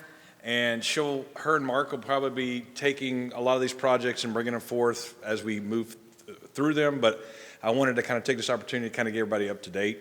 So a lot of you remember we went through, just to get everybody up to date, we've been dealing with Mercer Crossing for a while. We did the development agreement update in September where we were move some things around where we could do the trees, and the developer would pay us for the trees where they could finish up the park elements that they were intending to do in this initial phase. And then we were able to actually take ownership of the property, which is great, because that was a big sticking point to moving forward. It was kind of one of these things we had to get one done to get the property. And so what staff has started doing is to start looking at the south portion of the park property and start looking at irrigation and the tree installation. And then also we wanted to go ahead and bring forth at some point an agreement with Tignall and Perkins, who did the initial master plan of the park, to do some of the design work for constructing some of that initial phase. So what I want to do is kind of clear up how we're phasing this project. So you basically have 2 pieces to this park. You've got the northern piece, which is what's labeled Phase 2, and this Phase 1 piece is what we would consider Phase 1. And this is, so the trail is already installed. The developer did that. They've also installed some benches, and so what we need to do now is go ahead and go in there and finish the irrigation, the trees and sod, and this would complete this Phase 1 portion, that southern portion of the park. And so that kind of gets us, so once the city can complete these items, and the park's being used now. The trail's open, it's graded, and we need to get some green in there at this point. So so moving forward, what we'd like to do is have Phase 2 be this northern piece. And if all you remember, this is the master plan. These are pictures from the master plan that Tignall and Perkins did, I guess back in earlier this year into last year. And so they had conceptually put some pickleball and tennis courts in there. And so what we would propose is to go ahead and have Tignall and Perkins do the actual construction documents for this Phase 2, what we're calling Phase 2, which would include the courts, the pickleball, tennis, basketball court, looking at some lighting, possibly some flat work, concrete work. And then for future phases, we would propose this kind of Phase 3, which would be playground and if we want to do basketball court, pavilion, things like that. So just to also bring everyone up to date, some community outreach was done with the Mercer community back in April of 22. They did a community survey. There was a meeting, actually an HOA meeting, and some of the top 3 results from that was a playground, hike and bike, and tennis and pickleball courts. So we've already taken care of one of the top items with the hike and bike trail, and that the developer installed. And so we would propose going in and doing the tennis and pickleball courts. And then I know a playground is high on the list, but there is a playground about 1,000 feet from this park property at some where the HOA amenity center is. And actually across the street from the park, there's an HOA park that has a pavilion. So that's why I felt probably when this was done, I'm assuming that the reason pickleball was going to be higher on the list on the next phase was because you have other amenities in close proximity to the park. So what I'm doing is we're laying the groundwork for bringing back the Tignall and Perkins agreement in January. So I wanted to kind of get everyone up to date and see if there's any questions, see if this scope of work is in line with how council would want to move forward, and I'll answer any questions you all might have. Thank you very much. Council, questions? Start down here, Councilman Roman. Yeah, can you be more specific on the timing of each of the phases? So what we'd like to do is let me go back to one. We're in the trails in now, and what we are preparing, and actually we just had staff is preparing to go and start the irrigation work and install of trees on this southern portion of the park. So that'll be city and also sod, and that'll be city project. Well, city staff will take care of that with contractors. So I would say that would probably be we'll be working on that through the winter and probably this spring, that'll be completed. And then what we'll do is in the meantime, we'll start we would bring back, get a consultant contract in January to Tignall and Perkins to start design work on this phase 2. And this would include the pickleball, tennis, if we possibly could put a basketball court, some flat work. So this northern portion of the park.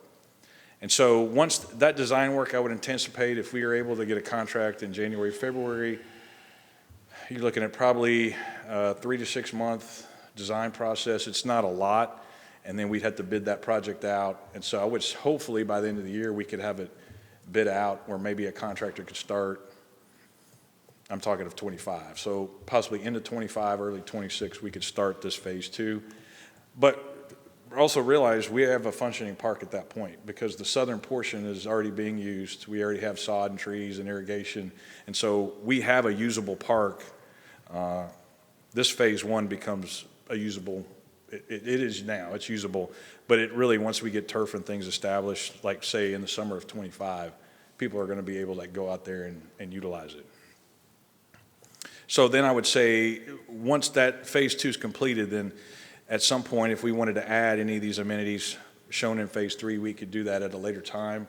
Currently, the budget for Mercer is $1 million. We also have a little bit of money from the tree installation that the developer provided. It's up, they believe, about $51,000. So we would utilize that budget for this phase 2. That's the plan. But any future amenities, we'd have to either it'd be part of CIP projects or if we had additional funding at a later time. I thought we had originally ARPA funding and we had to move, due to accounting purposes, we had to move the money around just to make sure that the money was used by the deadline, and then we brought the money back in through another source. Correct. It was originally ARPA money, but because we knew we wouldn't meet the deadline, it's just part of our regular capital projects now. It's not, it doesn't have an ARPA tied to it anymore. It's just capital funding. And that's how much So there's was no it? deadline for that. And how much was that? That's $1 million, and then the additional funding from the developer. So we have $1 million. $2 million. So total of, It's $1 million. That's it. right. So we have $1 million from the developer plus $1 million from the funds that we have. Is that what you're saying? The developer already paid for all the infrastructure, so we don't have any funding from the developer. Just the $1 million that the city put in. Got it. So I think if I remember, their amenities were supposed to be in that $1.5 million or so. The trail and some of the amenities they've already put in, the grading and all the things that the infrastructure that they've put in, I think was in that $1 to $1.5 million. Okay. So we have enough money for phase 1 and phase 2, but not phase 3. Correct.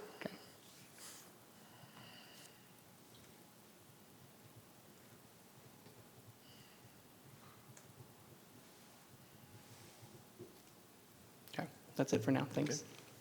Thank you. Councilman Reed? So, says Phase 2, I see it lists basketball court. But it's pictured in Phase 3. Correct. We're going to see, basketball was one of the items on the outreach that was identified as well. So I'd like to see if we can get a basketball court in there. It's just, now we've got to look and see what we're able to do. It'd be nice to be able to get some pickleball, address some tennis and basketball, because those are all top priorities. And we always can add another basketball court if we wanted to at a later time. The only challenge with the design from the master plan is that basketball tends to be an active activity, and it'd be better from a park functioning standpoint for it to all be included with the pickleball and tennis and that kind of stuff. But not that we can't do that. That's just typically how you would want to do that. Right, so what this is depicting right now is... It's conceptual. It's conceptual, so Yes, it sir. does not include any, the idea of the pickleball court, or excuse me, basketball court. You expect that to be somewhere within Phase 2? Correct. The consultants basically looked at the sizing and spacing of all these items. These are things you could put in these areas and that would accommodate them.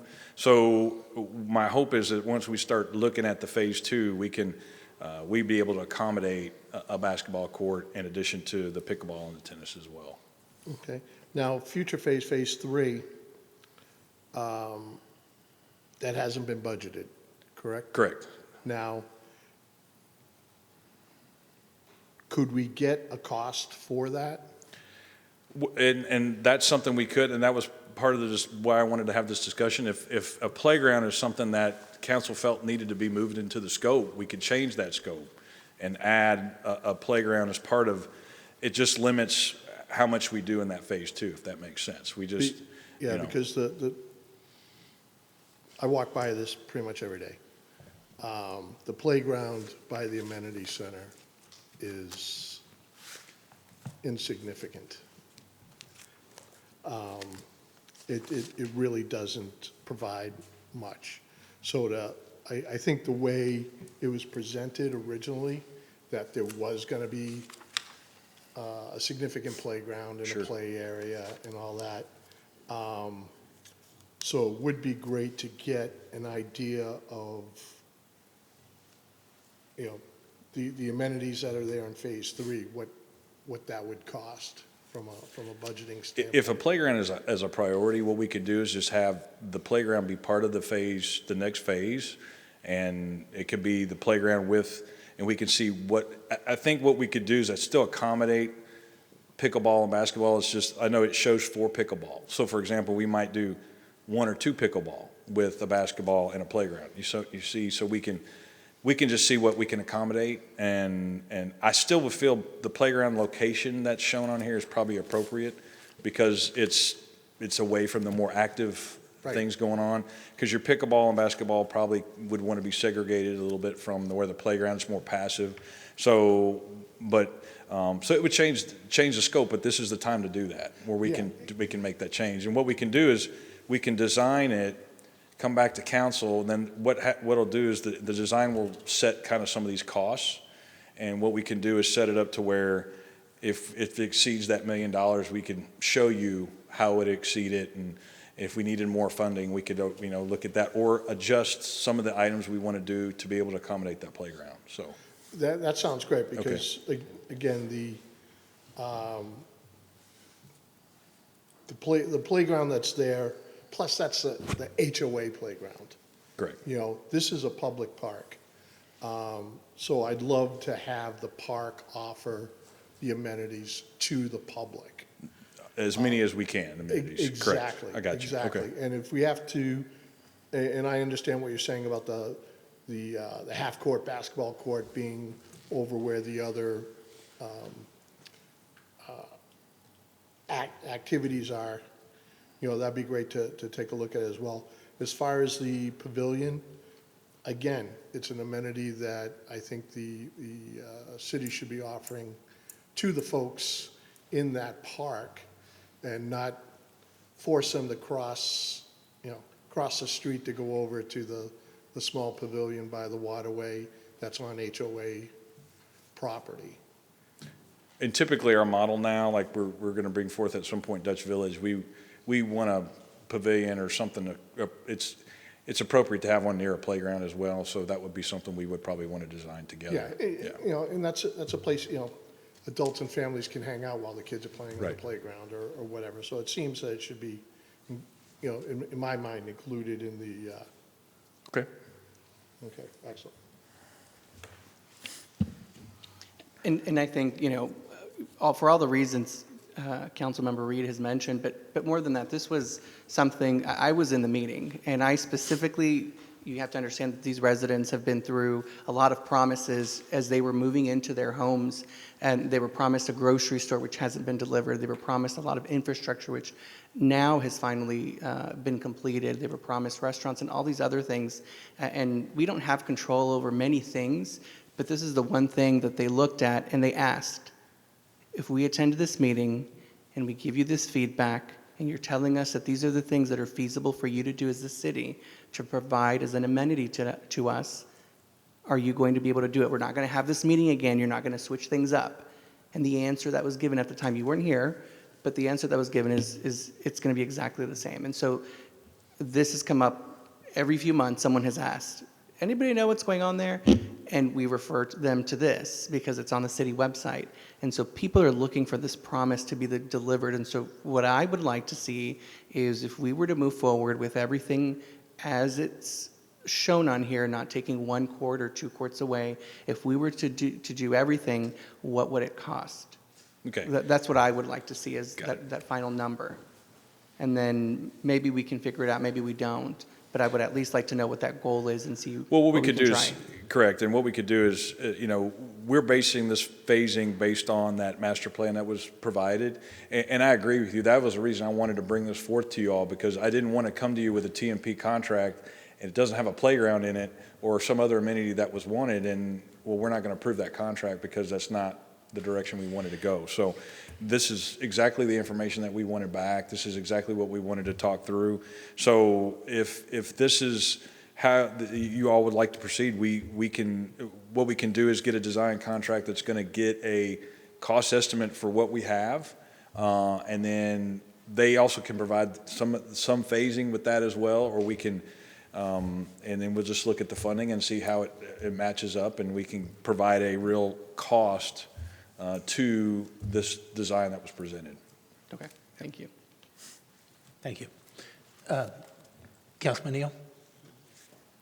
Yeah, I was just going to only add that I also attended that community outreach there in April, and what I heard rather regularly was the desire for the basketball as well as tennis and the pickleball.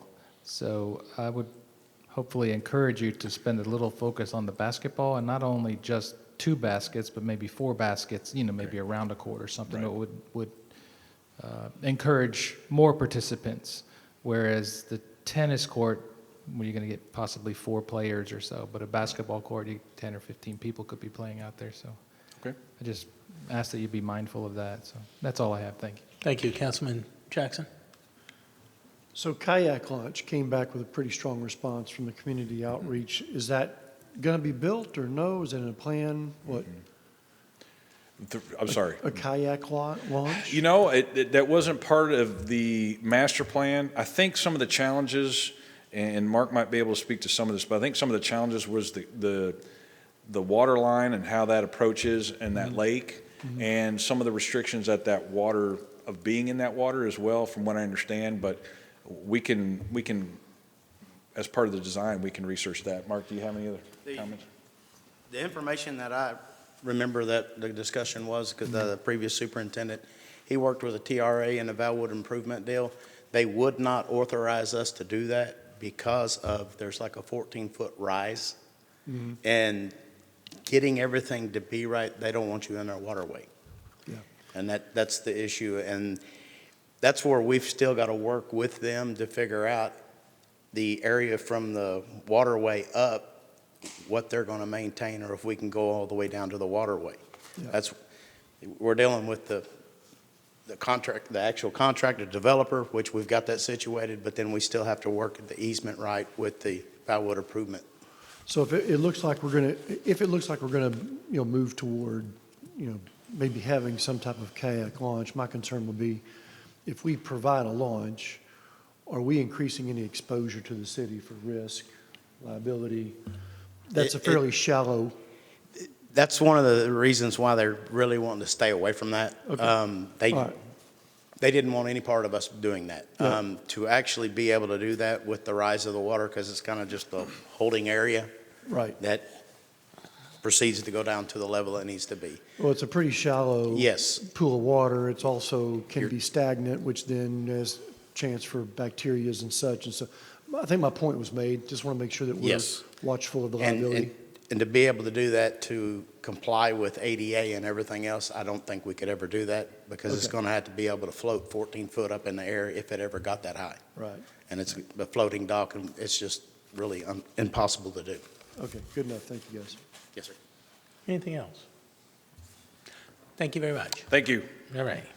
Next up is number C11, discuss city's purchasing structure and tools used for the bidding and decision-making process. Hello, everyone. My name is Camille Alford, and I'm the purchasing agent here. I'm bringing before the council discussion on our purchasing structures, and we also received a specific request to address board involvement in our purchasing structures. So let's get started. So I'm going to hit on some key points: our vendors, transparency, and compliance. With our vendors, we definitely encourage our minority-owned vendors and our hub vendors to participate in our purchasing processes. We also support our local small businesses. With transparency, we conduct open and competitive bidding processes that's formal and informal, and we also post our bids on our website and at times on a third-party website as well. With compliance, we are in compliance with our council, our grant provisions, and our quotes and formal bid processes. This is just a chart to show you how we include our staff council with our purchasing processes. So first, the department needs to identify their needs, and this involves the board, staff, and council. The board can provide feedback. They can voice their needs and wants, but ultimately the staff has to make that recommendation. They make the final decision. With budget process and allocation, that involves the staff and council. Staff decides, what their budget needs to be and what they need their budget for, and that, of course, goes to the city manager and through council. The purchasing, we are decentralized, so our purchasing is done by staff individually. So it goes through a whole process of requisitions up to approvals, and ultimately it comes to me for final approval. When we get to our approvals over a certain amount, that may need to go to the city manager, and of course above 50, that comes to council. So this is a chart of our solicitations for the past 14 years, and this includes our bids, proposals, rebids, and our requests for qualifications. This does not include our cooperative contracts. Now, generally, our post to our Dallas Morning News costs about $700 per bid. Now, we're required by law to advertise 2 consecutive weeks in our local newspaper. And as you can see, in 2024, we had a large spike, and that was due to a multitude of reasons. We had multiple rebids. We had a lot of construction projects. We had contracts ending, so we did have to go out to bid. And we also wanted to make sure that we were able to give our local small businesses a chance to participate in our bids and other businesses that are in the North Texas area. Okay, so this is a little background on our cooperative purchasing, and I'm sure you guys recognize Buy Board, TIPS, Omnia, but we're a part of many other cooperative programs as well, like Sourcewell. It was started actually for, schools. That's where it started. But it also, expanded out to local governments and counties. So with cooperatives, they meet all of our local government requirements, which I just mentioned, the 2 weeks consecutive. And in fact, Buy Board does that. And instead of them only not just doing the local newspaper, they do 12 newspapers all across the state of Texas. So they have a wider reach than we do. They ensure that the vendors are properly vetted, making sure they're not on the debarred list, and that if there's certain projects, they are licensed with the state if need be. This streamlines our procurement process, so it bypasses a lot of things that we would have to do using our staff and our time and our money. Also, we can negotiate cooperative contracts in addition to just having our cooperative. We can negotiate terms with them, and we can also have them on contract directly. So we don't have to just choose whatever's on the cooperative. We do have some wiggle room with that. And as I stated before, they reach a broader range of vendors because they go throughout the entire state of Texas, not just in our local newspaper. So we're able to reach vendors that we would not even know exist. Also, with cooperatives, we are able to get the volume discount without the actual volume. So we have a economies of scale buying power. And it also assists us because we are a small entity. So we may not have the time or staff to be able to do an entire bid ourselves. Generally, bids take about 3 months from start to finish, and it could even take longer than that. Okay, so we choose cooperatives for cost savings and efficiency. With cost savings, with cooperatives, we save on our attorney's fees. We don't have to wait the time for legal review. And it just reduces a lot of the time that we spend on with our staff.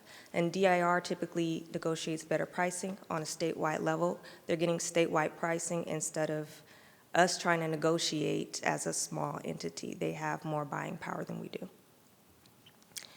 Efficiency. So this centralizes bidding, and since we are decentralized, it definitely helps with our staff not having to write RFPs or even having to hire a consultant to write our RFPs and put that out. As you guys know, that can cost thousands of dollars, and especially for fleet IT and public works.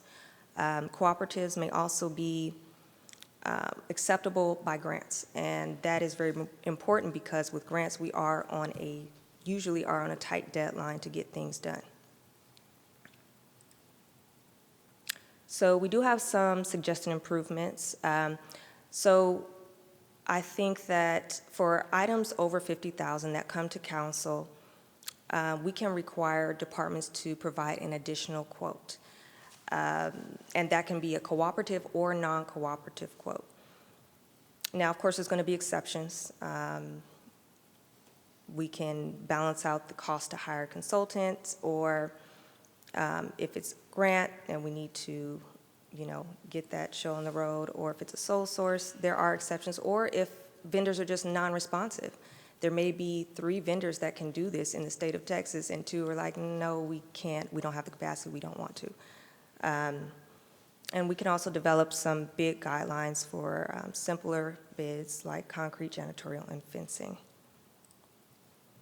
So this is a comparison to the cities near us or around the same size as us. All of the other cities do not require more than the 1 cooperative quote. So we would actually be going a little bit above and beyond what all of the other cities are doing. And as you can see, majority of these, well, at least 2 of ours in the city of Capel, we are decentralized. We only have 1 person on our purchasing team. Okay. And this is a page from my Bidding 101 training that I did. And this just shows you our purchasing thresholds and what's required when a department does a purchase. So if it's $3,000 or under, there's no quote required, but I do encourage them to get a quote to make sure that all fees and extra costs are included to reduce change orders. Above $3,000 to $50,000, we are required to have at least 3 quotes, and we have to solicit at least 2 hub, which are historically underutilized businesses. And we can also use cooperatives or piggybacks on another government agency.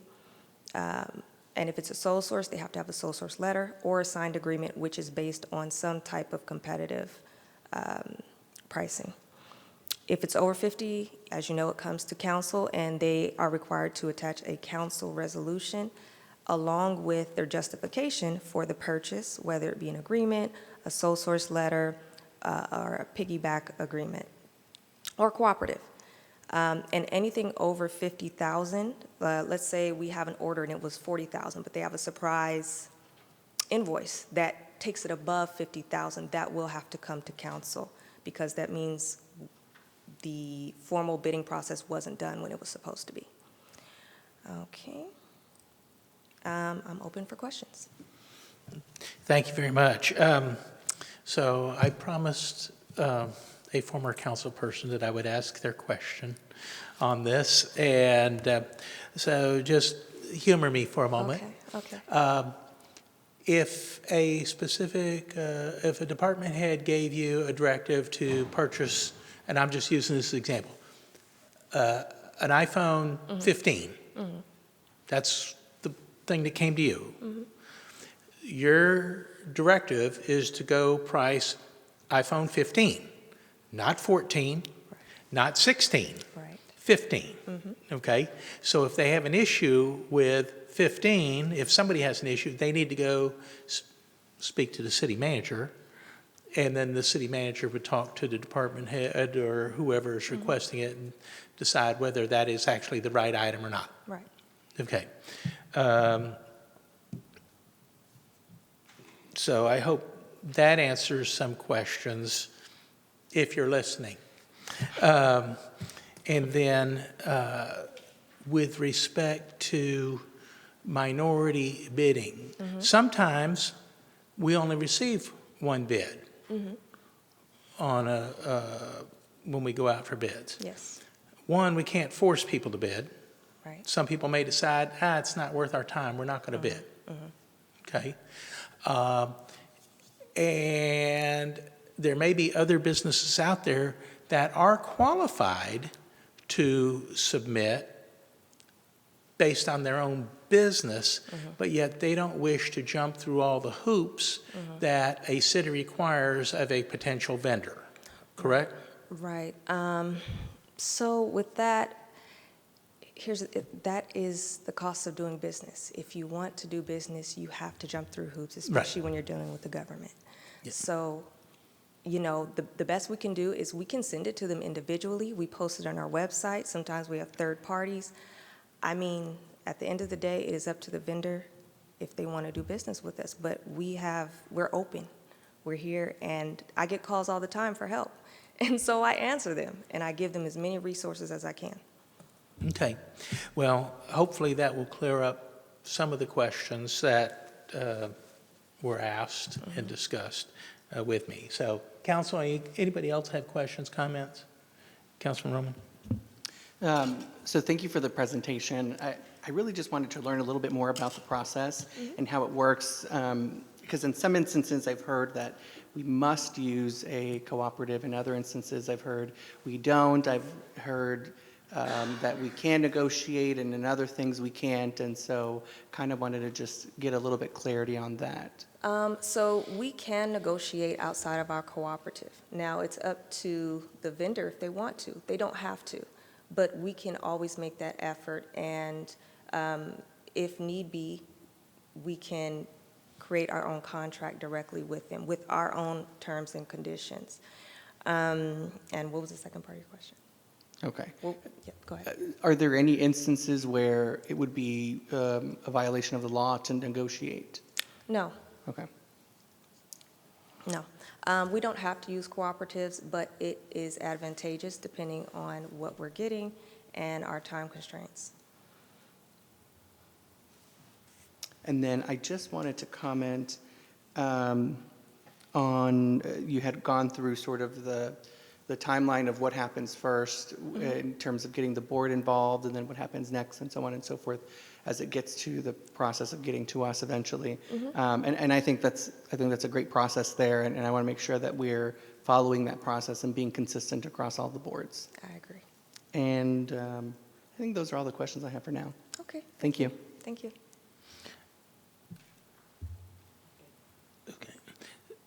Councilman Reed. One of the questions I had is, I saw that 50,000 seems to be a pretty unanimous threshold. But it looked like in 2024, there was a spike in items Yes. over that threshold. We know invariably prices are increasing. What type of efficiency could we build in, or would it create an efficiency if we were to raise that threshold from like 50 to 75,000? Right now, that's it. We are not allowed to go past that. That's the minimum. But I don't believe that in 2024, that's going to be a norm. The amount of bids we had, that's not a norm, as you guys saw in our chart. Like I said, that year, we had a lot of construction projects, and there were several rebids and a lot of requests for qualifications. So I don't see a need to raise that. Okay. I think that's a good number. All right. Thank you. Okay. Anybody over here? Okay. No. Yes, thank you very much I have a couple of questions, if you don't mind. Yes. Thank you for this detailed presentations, very much appreciated, very helpful and informative. I have a question. How do we know that the cooperatives are producing a better pricing standpoint than, say, a vendor that's not on the cooperative? Is there been studies done or evaluations? So there's currently no tracking system in place here or really anywhere else concerning that. I will say that departments will look into other vendors to compare pricing, but that's something that the departments would have to look into. Is that a standing policy now that they look into options, or they're only required to do the one cooperative? And No, so that was one of the proposals that I stated, that we would then look into additional quotes for items over 50,000 that you guys see.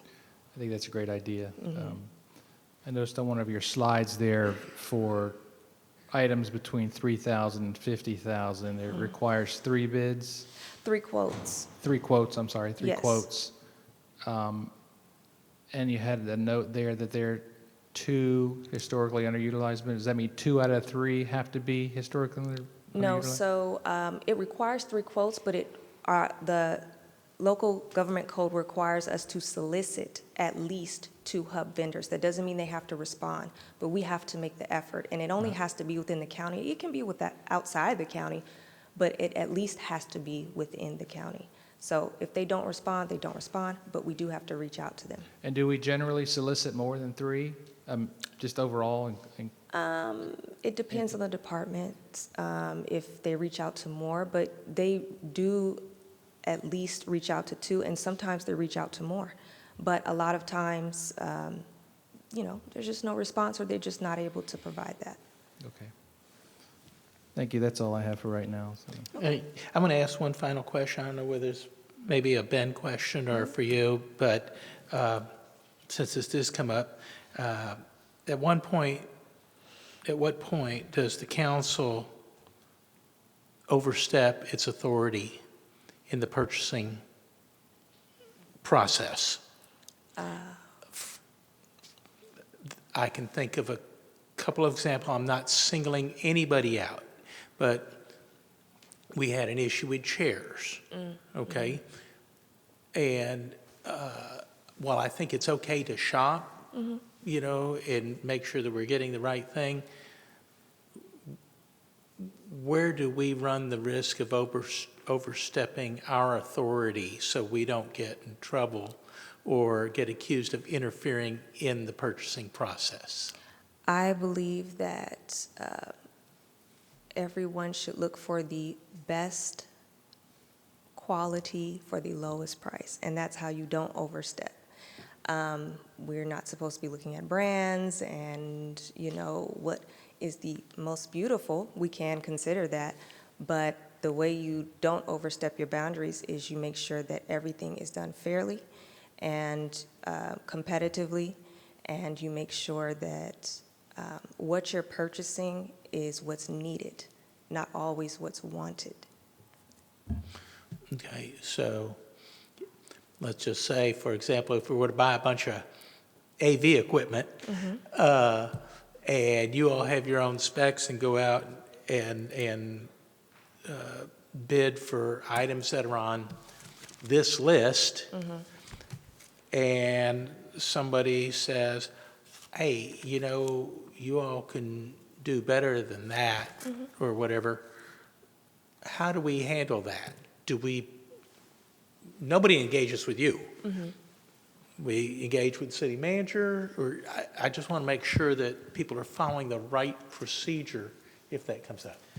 So from a staff perspective on that one, a lot of times because we're a smaller city, we don't have expertise in every possible science, whether it's lighting, just pick anything. Computers, yes, we do have an IT, but there's so many different aspects of that. So generally, if council does not feel that the quotes brought back is the best value and reflective of what the council would like to see the approach to be, we would ask for clarification on that approach. And a lot of times we would go back and find a professional service that can help us match what the council expectation is, the needs, and see if there's something that was missed in there. So that's where a lot of times we can either rebid it, or we would seek expertise from somebody who has it to give us better guidance.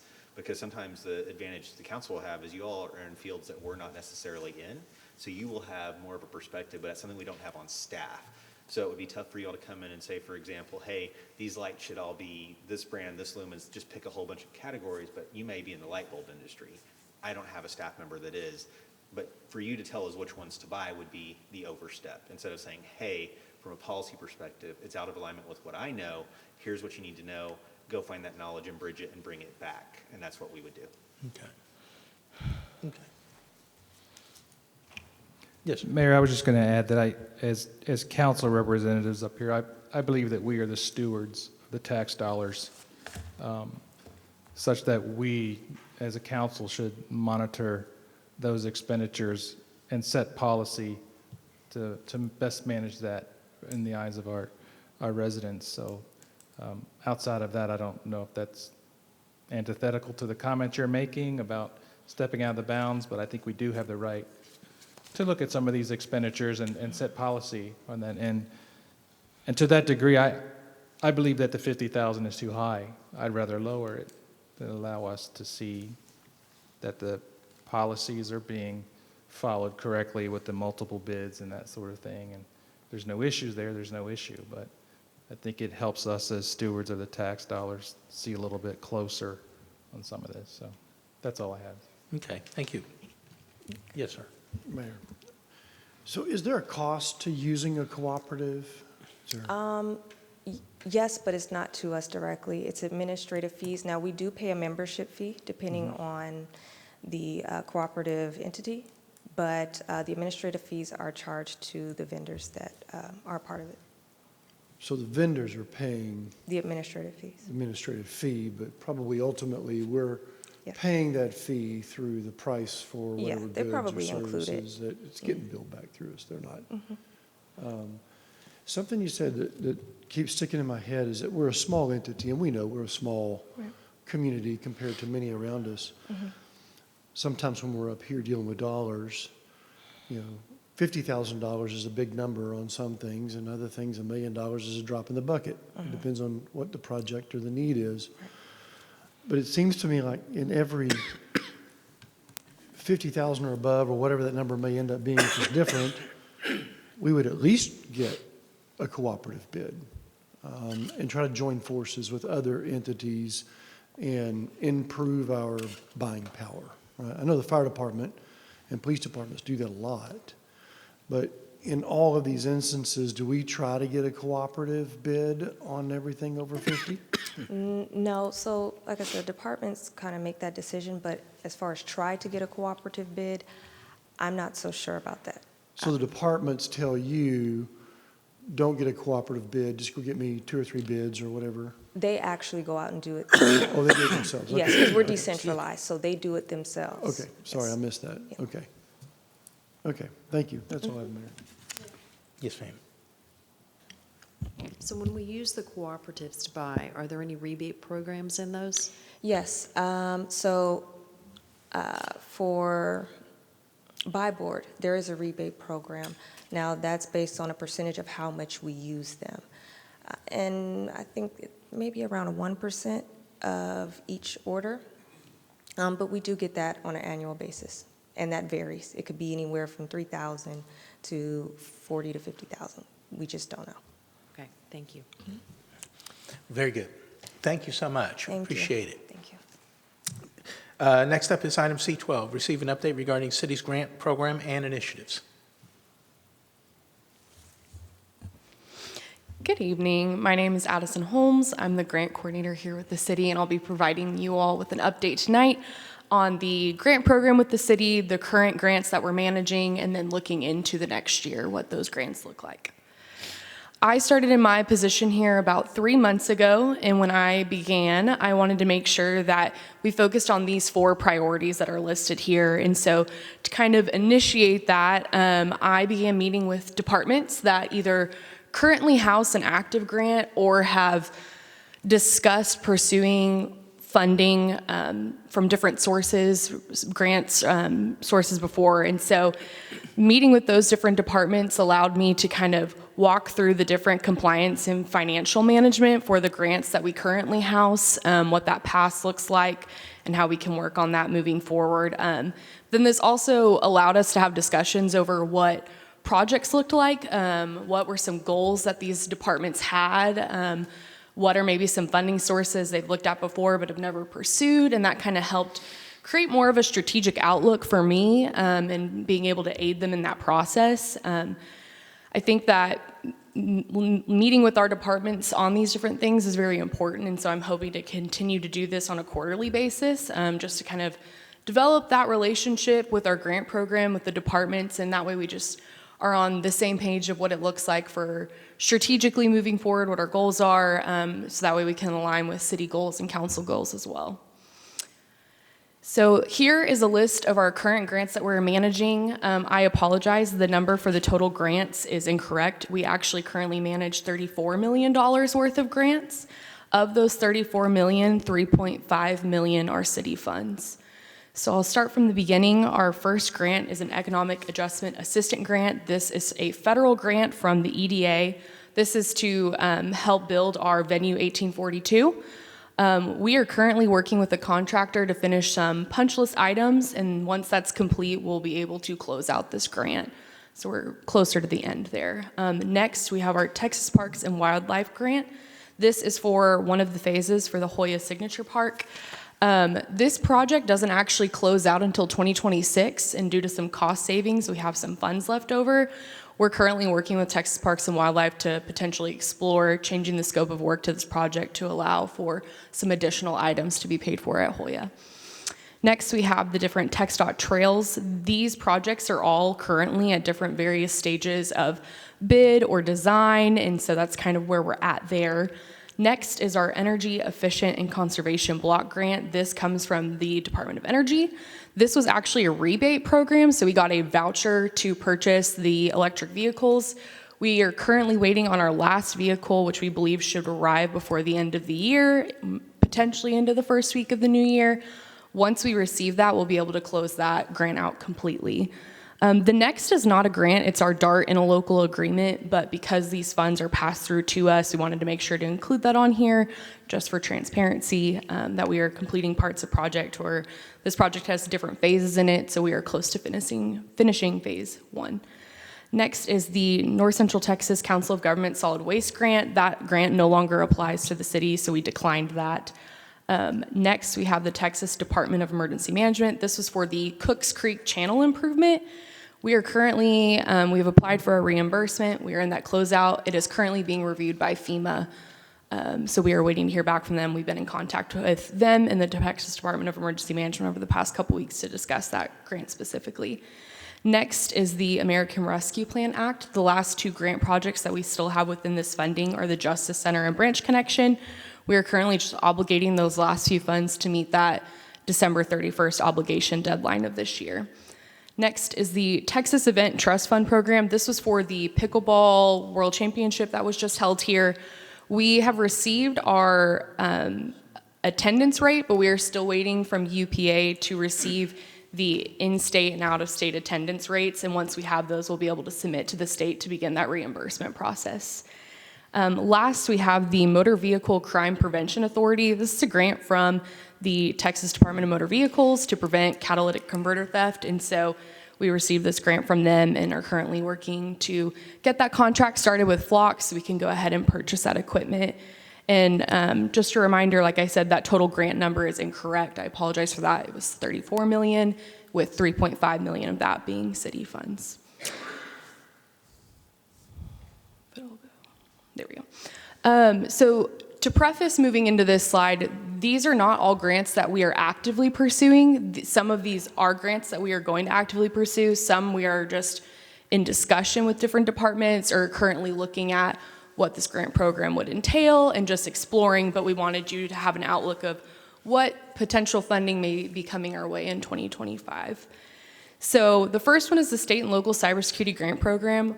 We were actually informed by the federal government today that we should find out within the next week from the state whether we receive this grant that we applied for previously, but that grant will also be opening up soon, so we want to be preparing for potentially applying again in March. The COPS hiring grant program, we have not received official notice that we did not receive funding in the previous cycle, but they have announced awards already for this previous funding cycle. We have just not received a firm no. But with that being said, I've met with different police departments around us who did receive funding, and we are currently having a meeting with our police department in a couple weeks to kind of discuss how we can better improve this application and better our odds in this next funding cycle. Next is the lead copper replacement program for the lead copper pipes. A lot of we are currently waiting on federal grant guidance on this. A lot of programs that have come out have not been grants, but have been loans, and so we want to try and explore a little bit more what grants could be potentially being projected within the next year that we can apply for. Next is the Motor Vehicle Crime Prevention Authority. They are having the application just open up again, which we applied for. We will go to San Antonio in a couple weeks and give a presentation on this grant. And hopefully after that, we'll find out if we were awarded that funding or not. The next couple grants are grants that we've just been in discussion with our animal shelter of possibly pursuing. These include ASPCA National Shelter Grant, Mighty Cat Medical Grant Program, and Bissell Pet Foundation Grant. These would allow for a couple different needs that have been discussed with the shelter when I met with them in our meeting earlier this year of just different shelter upgrades for the facility, medical equipment, and different vaccines. We would also have a Dollar General Adult Literacy Grant is one that we're looking at currently, waiting for the application process to open, but that would provide literacy assistance to adults in the area. The next is Canines for Cops. This is a grant, and like I said, these are not all grants we're actively pursuing, but I've just been in previous discussions with. But this is for receiving another canine, and with that, they will also provide the training for the canine and the handler as well. This is a rolling basis grant, and so that gives the city time to kind of think about it or develop what that program would look like if we choose to pursue that. The next one is the Assistance to Firefighter Grants. This is one that is currently open and will be open again next year, but we are I am working with the fire department, and we are coming up with what the projects would look like that we would apply for to make sure we have a substantial application that would be competitive for this grant. Next is the Community Power Accelerator Prize and Rebuilding American Infrastructure. These are both sustainability grants that the city could potentially pursue. This is to enhance city solar power projects and improve infrastructure equitably in the city. And then last is the 2025 TxDOT Transportation Alternatives Grant. This will allow for more pedestrian bicycle infrastructure within the city. This is an estimated total for grants of about $24 million. This is not an exhaustive list. We are excited to move forward within the next year with a more strategic approach to grant funding and projects, making sure that we have projects that align to grant funding, and making sure that these projects are aligning with city and council goals. That being said, are there any questions? Thank you very much. Council, any questions? None? Over here?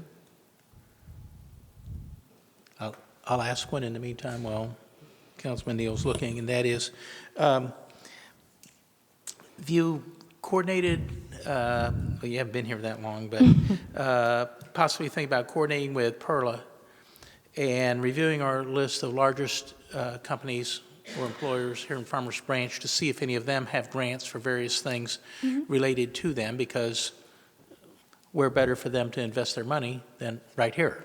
Yes, and I've been in contact with State Farm recently to kind of look at funding a couple different things that the fire department is looking at, so that would be great to look into more. Very good. I just have one question regarding the Cooks Creek, Texas Department of Emergency Management for Yes. Cooks Creek. It says it's being reviewed by FEMA. Do we have any idea and when we're going to hear back from them? It seems like it's been a while. I don't know. What's the expectation there? We should hopefully hear back within the next couple months. I will say that this was the first time that we have heard from them. We have received a lot of communication with TDM and FEMA over the past 5 weeks. I would expect to hopefully hear something soon, but also would not be shocked if we get a little bit of a slower response with administration turnover at the federal level. That usually will delay FEMA specifically in a lot of different ways. So hopefully within the next couple months, next few months. Encouraging to hear from them the past couple weeks. And then the last question, I'm not sure if you have the answer to this or not, but the historical park, venue 1842, I guess we're in the final punch list. Yes. Do we know when we'll complete those punch list items? I believe Pearl has been in conversation with our contractor, and so hopefully we're coming to an end of that soon. Is that within a month, within 6 months, or what are we talking here? Perla, Director of Economic Development, Tourism, and Planning. It's going to be within the next 30 days. Okay, great. Thank you very much. Appreciate that. That's all I have, Mayor. Thanks. Thank you. Thank you. All right, next up is item C13, provide feedback and direction to the staff regarding the State of the City 2025 Plan of Action.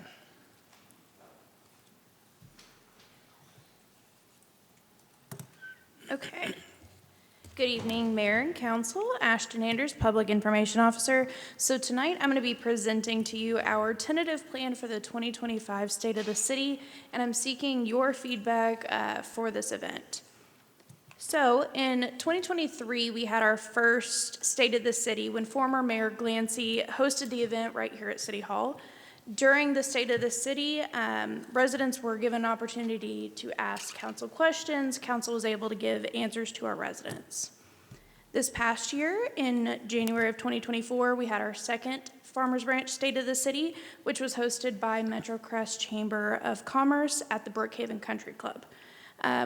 Beginning the event, we presented a year in review video, which went through all of our city's accomplishments from the previous fiscal year.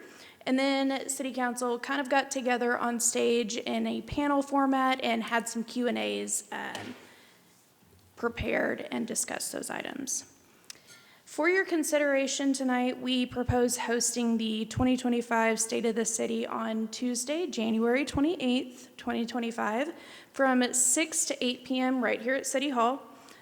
We envision that the event will begin with the presentation of another year in review video highlighting all of the accomplishments from the 2023-2024 fiscal year.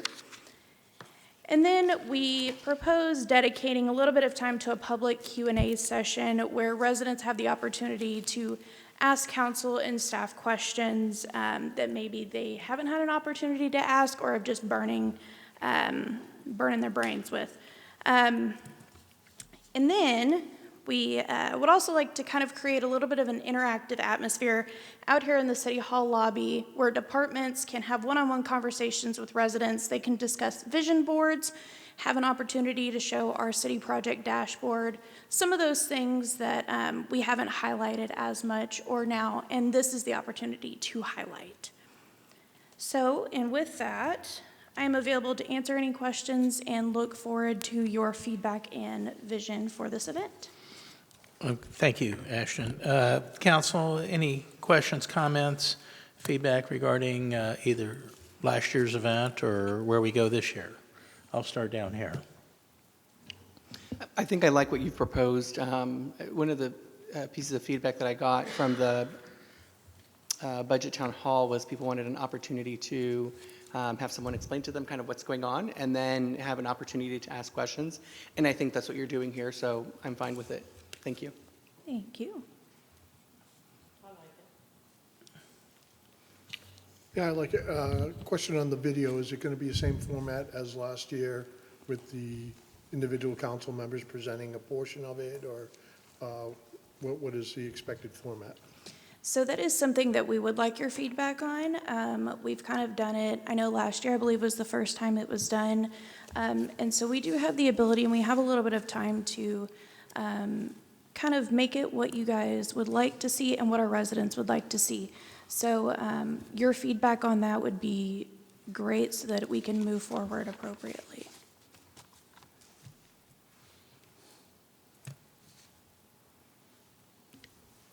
I think the boards and the different departments in the lobby is a good idea.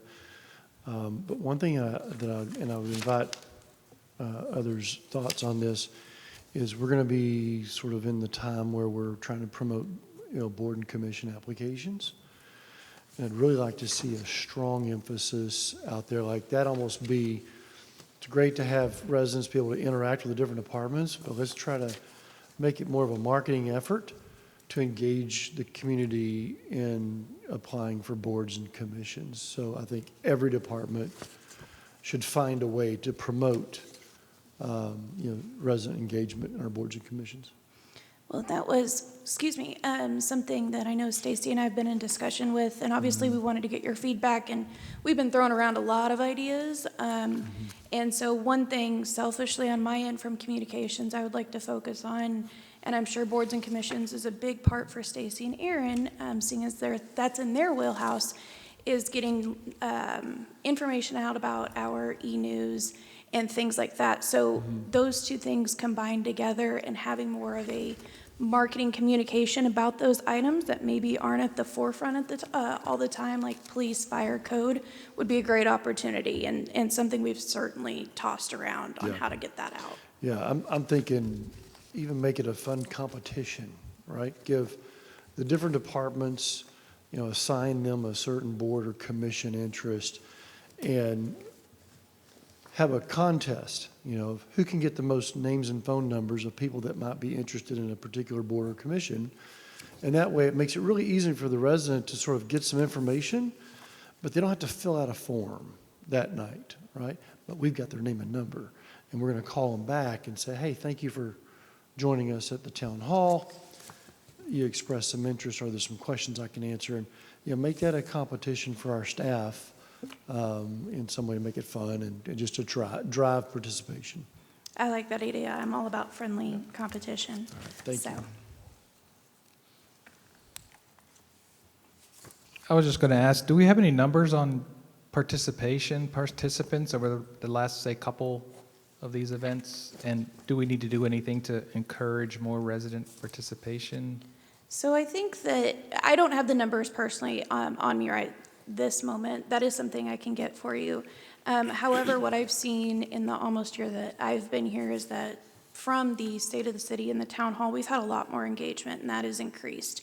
Not only in our in-person, but also on our social media and newsletter, overall general communications efforts.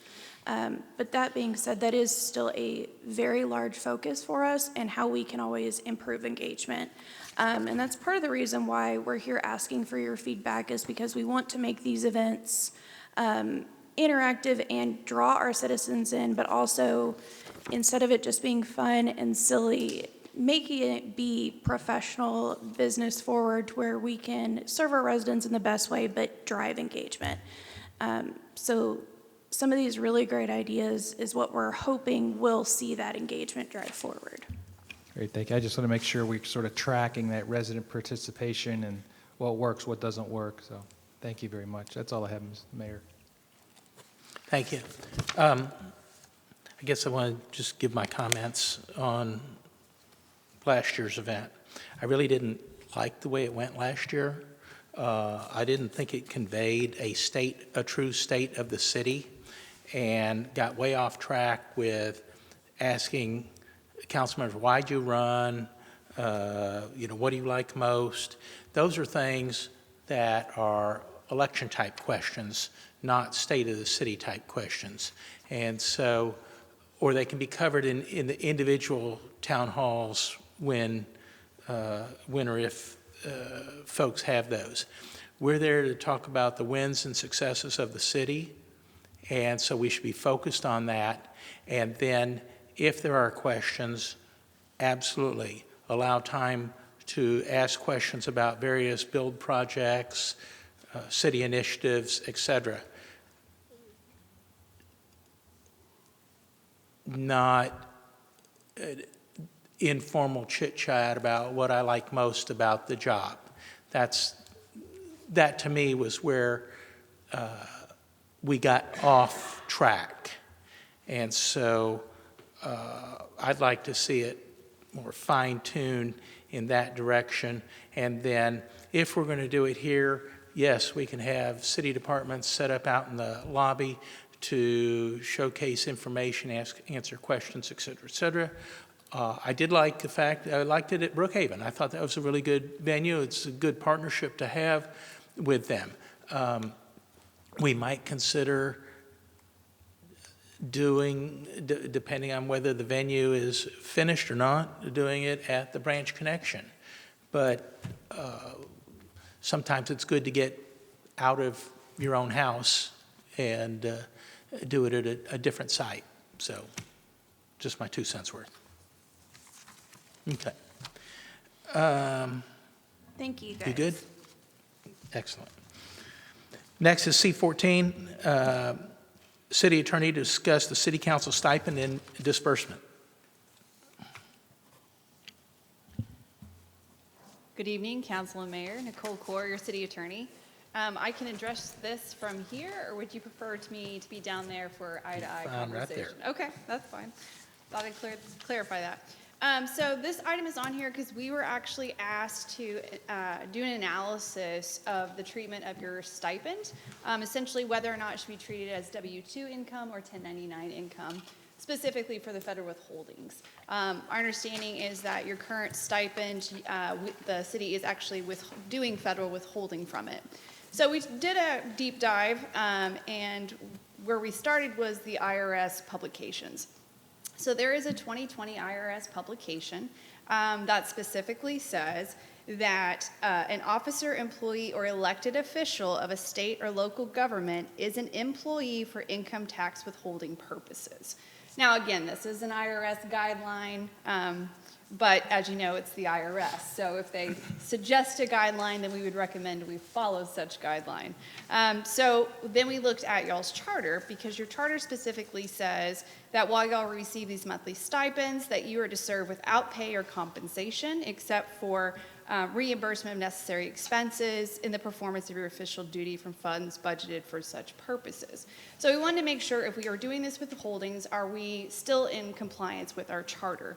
And so we then looked at, well, are there any other ways that y'all are being treated as employees? And we found you're not.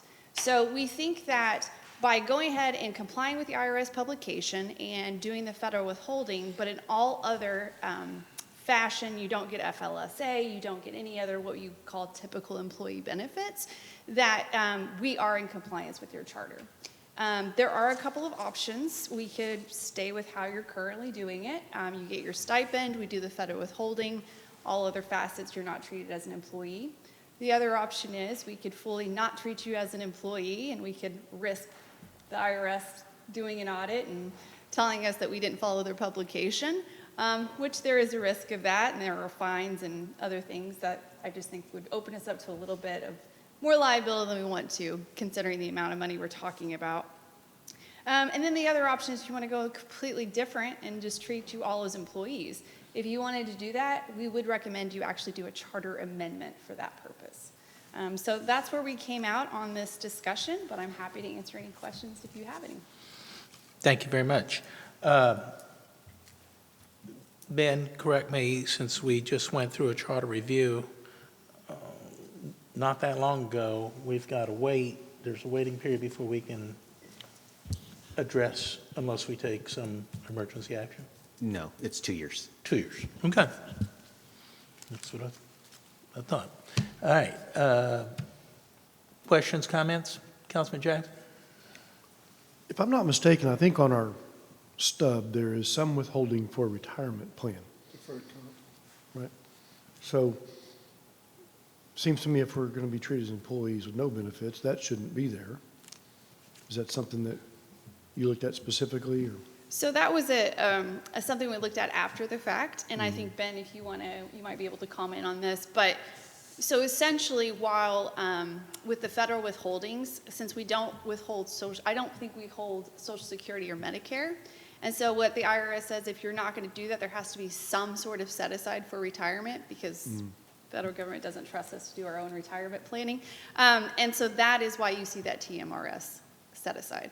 Okay, so at the end of the term, I'm going to have $32.46 in a retirement account. Don't spend it all in one place. Right, yeah.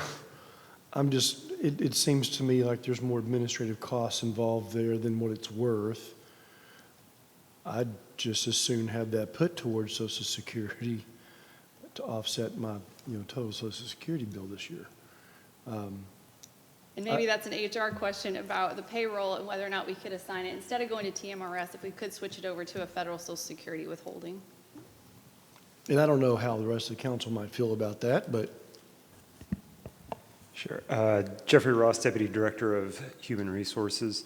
So the amount that comes out, it doesn't go to TMRS, it goes to a separate plan called OBRA. So that's in essence, it's a 457 defined contribution plan that we use our vendor, Empower, we use them for that, for the administration of that plan. Now, whether or not that money can be sent over to Social Security, we don't currently pay Social Security into anyone else's paycheck, and so I do think there would be considerations that we would have to look at, work with the attorney team, maybe even a tax attorney, to look at what are the implications of opening that door for Social Security payments from the city. So that being in a 457B plan, then once we're no longer an employee, that money would stay there then until we're of age and would have distribution options, or is there a minimum threshold for cash outs or? Sure. So with the 457B plan, you're vested from day one, 100% vesting from day. There's not a vesting schedule associated with it, and you can get an refund of all contributions made to it upon exiting the city when your service to the city A refund. ends. And at that time, I'll pay taxes on the refund because that's a pre-tax contribution? I believe the 457B is a pre-tax, yes. Right. So of my $32.46, they'll deduct, $3.29, and I'll get a check for whatever the remainder would be, correct. Okay. All right. Okay. Thank you. So, hold on, stay there. Ed, Councilman Jackson may know. So, just curious, on those earnings, is that plan, the 457B, have a guaranteed return? I'm not as familiar with the actual in-depth parts of the plan and how it's administered, because that's why we have the vendor to do all of it. Okay. Do you happen to know? So I believe that there's a selection of investments in there that you can make, and there's probably a default fund, and often that's a qualified, I think it's called QDIA. I don't know, Councilman Roman may know more about that, but it's usually an age-appropriate type of target date fund. So yours will be payable real soon. But Thank you. But yeah, you can choose how you want to, allocate your $32 in various funds. Can you add more money to it? It's not a voluntary plan. You have Okay. it has to come through an employer. It has to be 7.5% by the guidelines of the IRS. Okay. All right. Thank you. Any other questions? There is another option. So, and this was a conversation that I sort of had with Whit, because when he looked at the charter, it says that it was very clearly stated on there that it seemed to suggest that the residents, based off of the way that the charter amendment was written, that it was intended for us not to be considered as employees, but rather for it to be sort of a reimbursement form, not really a stipend that we get taxed on and whatever. And so my little tax brain was working, and when you do reimbursements as an employee are not subject to income tax. So one of the things that I had proposed to him, and he said it was all fine, was for us to have sort of a $200 a month reimbursement for sort of more flexible expenses. I know we have a policy coming up to talk about how we want to treat certain expenses that are considered reimbursable. But then there are other expenses that we might incur that are more personal that wouldn't be covered under the travel policy as it's currently being proposed, and probably shouldn't be. But with this $200 a month reimbursement plan, you would basically say, I'm not going to accept the pay, the $200 pay that I'm afforded through this charter amendment, and instead I'm going to opt to participate in an optional reimbursement program, and it's still going to go through the Travel Expense Review Committee, so it's going to be subject to review by the council to ensure that there is some level of connection between the expense and the city. We all know that there's personal expenditures that we incur that we just may never get reimbursed for, but the $200 was intended for that. Things like you might need to drive from your house to City Hall, or from your house to, go visit with somebody for a random meeting, but we'll never submit those expenses for reimbursement because we just typically don't. But this $200 allows us the opportunity to still sort of reclaim that $200 without being subject to the Internal Revenue Code's regulations and how they classify us as employees, and also have to contribute to the Oakbrook plan. Part of the reason why I don't want to participate in that is because, and you should talk to your financial advisor about this, but there's a thing called the windfall elimination provision that says that if you've contributed to Social Security while also contributing to a private pension, your Social Security benefits are reduced by a specific amount. So I don't want to cross that boundary and create any confusion or obstacles later down the road, but that's kind of why I started to think about another way that we might be able to approach this while still recovering that $200 and optimizing the way that we're doing it. So it's just another option. And like I said, I talked to Whit about it a few times, and he said that from his perspective, it was something that was totally legal and we could do. So why couldn't you just 1099 it to folks as a non-employee? Because the IRS says that we have to be treated as employees for the purposes of Social Security, and since we don't contribute to Social Security, we have to contribute to a private pension. So we have to then contribute to that. So we end up back in the same situation that we're in. And so as employees, we can get reimbursed. I mean, when we travel and do things for the city and we get reimbursed for a meal or whatever, that's never taxed. And so that's kind of where my mind was going. And like I said, I talked to Whit about it, and he kind of gave the green light. And we've talked about it some more, so if the council desired to explore this option, then he has some proposed language and ideas of kind of how to present it with more specific guidelines in place on how it would work. But just generally speaking about it is kind of what I wanted to talk about today. And it's a very creative solution. I know y'all had some lively debates about it, he told me. Yeah, we definitely appreciate your tax brain for sure. That's not our purview. But those guidelines that he suggested are also what we will discuss at the next agenda item.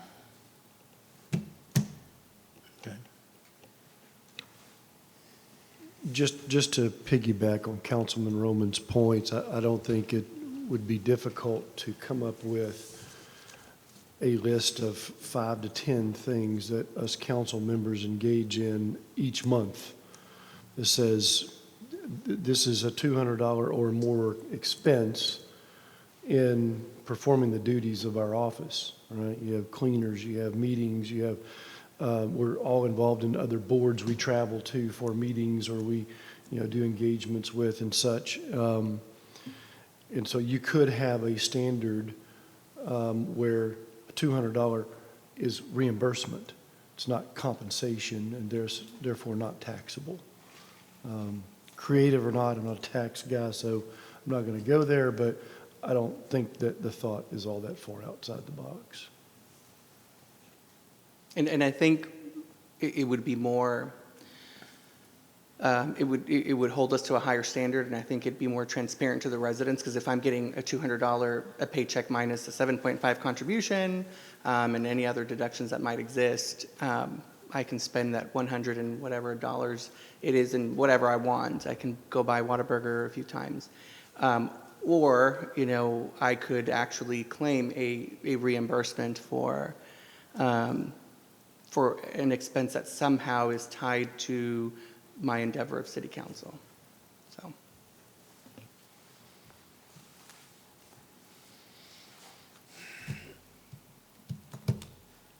And Ben, you said if we were to, we cannot go back to changing the charter for 2 more years? That's a state law thing, yes, we can't do that.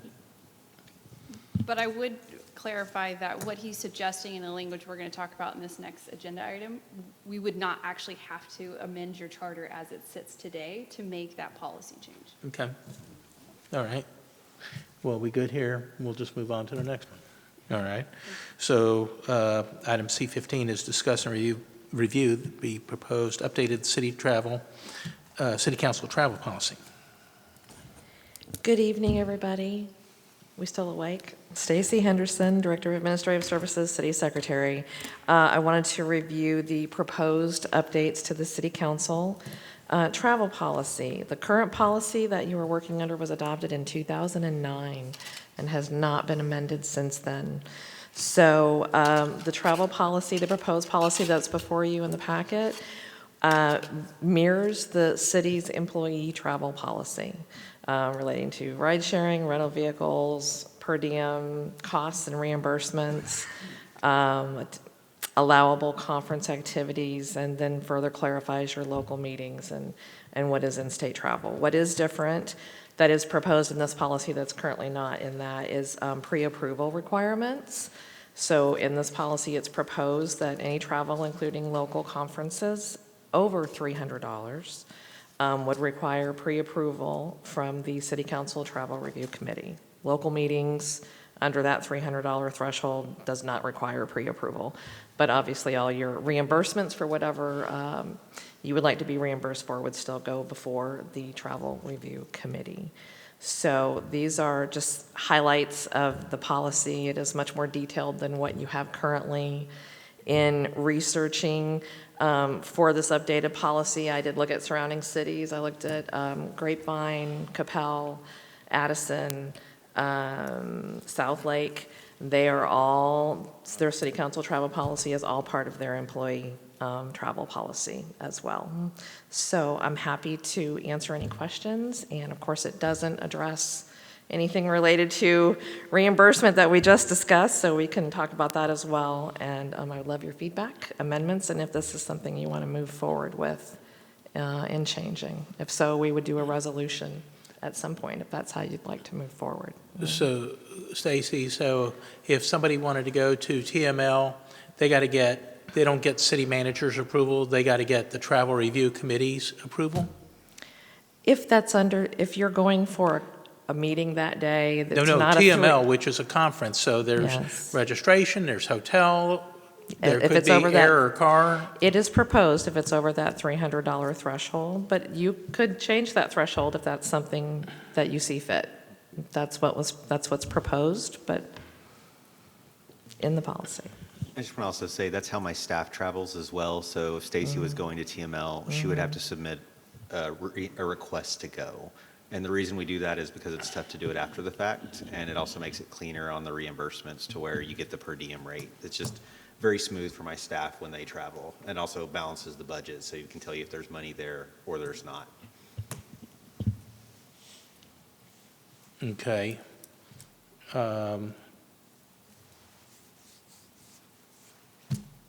Council questions?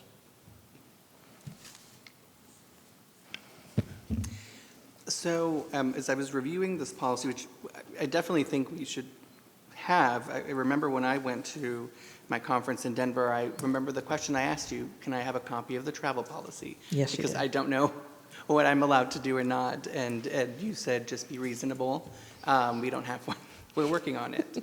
So I think it's absolutely necessary, just so that when you're traveling, you're not wondering if, you're spending the right amount or not. On here, it says the references are city council members, and it lists that several times throughout the policy. When I think of city council members, I think of the members of the city council, excluding the mayor, because the mayor's the mayor. He has a different title. And so I don't know if it needs clarification that the regulations are for the city council members and the mayor. Certainly, we can have that. I thought it was all one. Well, I guess The way I when read it, I didn't exclude myself from, yeah, I guess if you say like members of council, but when I think of like city council members, like even in our titles right here, it says city council member 1, 2, 3, 4, 5. So just for clarity purposes. If I may, I believe the charter does define the mayor as a council member. It does. So when it refers to council member, it's all of us. Yeah, then maybe we can include a reference in there, because there are references in some of the policies that say as defined or as stated by the charter. But if there's no link or connection to it, then We can so do that. whatever works, as long as there's clarity on that.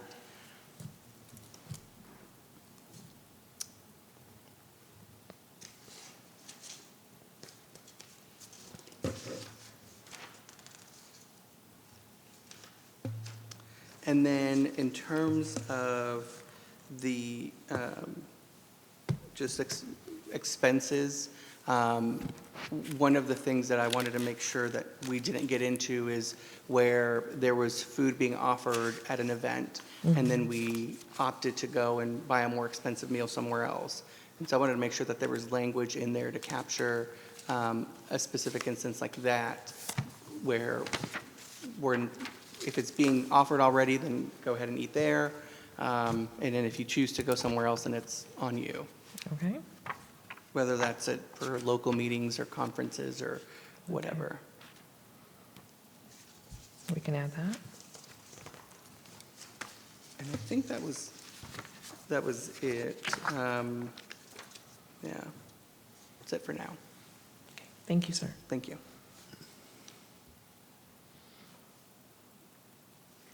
Councilwoman Bennett? I'm good. Councilman Reed? Councilman Jackson? I'll just say, I think it makes sense to align our travel policy with the employees' travel policy and make it cleaner. We all, comply with the same rules, but I don't have any concerns with the travel policy as presented. Thank you, sir. Councilman Neal? The only comment, I'm in agreement with just about all the council members here. The only comment I might add is on page 1 of your draft.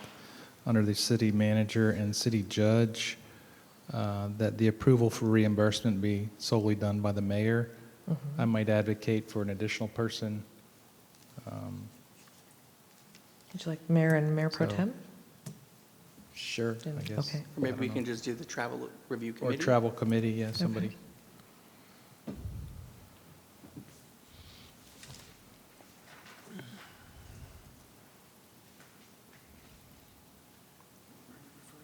Okay. And I'll bring this back up now that we're at this agenda item. Would y'all like to also, for us to propose some of this reimbursement sample language that we may recommend for reimbursement of some categories we thought about were city-sponsored events, community events, meetings with constituents or stakeholders? Would y'all like to see that at least in the next draft of this policy? I think that'd be fine. Okay. Okay. Doesn't hurt to see it, right? We can always Yep. strike it. All right. Wonderful. Thank you very much. Thank you. Okay, now we will go back to C7, which is city attorney to discuss the city council matters relating to processes, procedures, and rules of decorum. Council, Mayor, Nicole Core, your city attorney again. Okay, so this is an item that we always suggest most, if not all, of our clients at least look at. We found that it's very helpful just to set some guidelines, and it's all just has to do with how meetings are conducted. We find it helpful if there's some sort of guidelines, so everybody has these expectations of how a meeting will run, and not just the meeting itself, but also parliamentary procedure, what a quorum is, how your agendas are set up. It's always a good idea. And so this is a draft that we came up with for y'all's consideration. And I will tell you that typically in these types of processes, we prepare a draft for everybody to look at from examples we pull from other councils, other cities, as a starting point. And then from here, I mean, y'all have the opportunity to go through it. You can add, we can delete, we can change, however you feel, we need to based on how y'all conduct your meetings. But that's kind of where we're at, and that's what we are proposing. Again, it's up to you if you want to go with as presented. If you want to dig into the weeds, we can address that. And then the other option, if at the end of the day this is something you don't think you need or is necessary, then we don't move forward with it.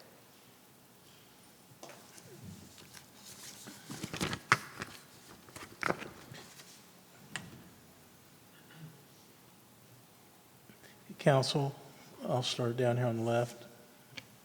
I think it'd be helpful to maybe hear from those who requested this item. Yes, I'm sorry, Councilman Reed just requested it. So let me start with him. Reason why it was requested was because during a number of meetings, there was interplay between council members that seemed inappropriate. And I just wanted to make sure that we had a document or a process in place to, number one, remind everyone what the expected behavior is, and number two, to spell out a means to deal with any behavior that oversteps those or runs outside those expectations. So that was my reason for requesting this.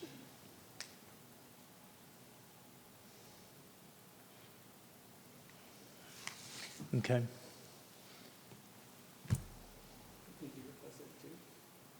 Hmm? And then you requested it too?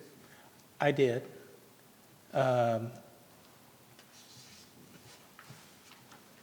But I had some other reasons on my mind when I did this.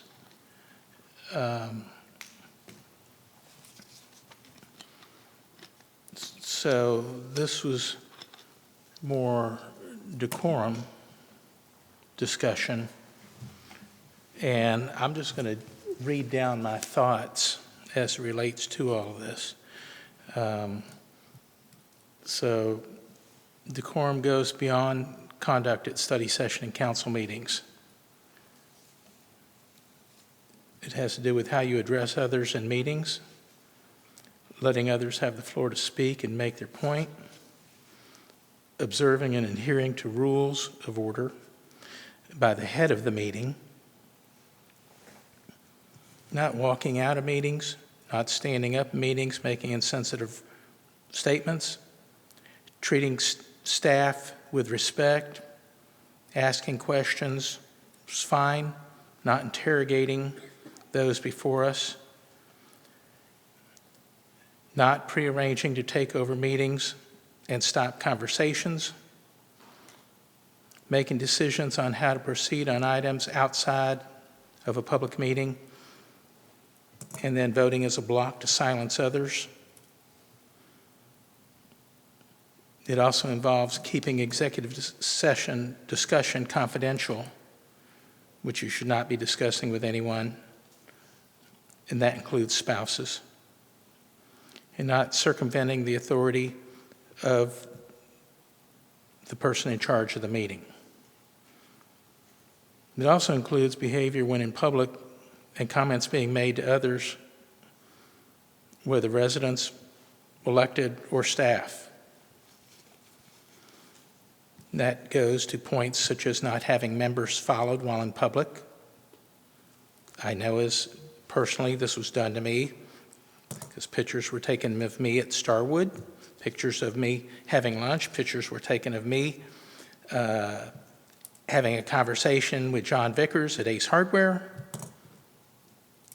plotting to get rid of another council member, making statements in public that so-and-so will never get what they want because we will outvote them. It also involves not giving direction to staff. This applies to everybody. Because of the sensitivity of this, I recommend limiting conversations with staff as much as possible. We've all done this. And staff takes what you say, even in casual conversation, as direction. Reporting to the city manager anytime a staff member speaks with you about compensation or benefits. You can have conversations to get information, but staff should not be reaching out to you to report departmental issues.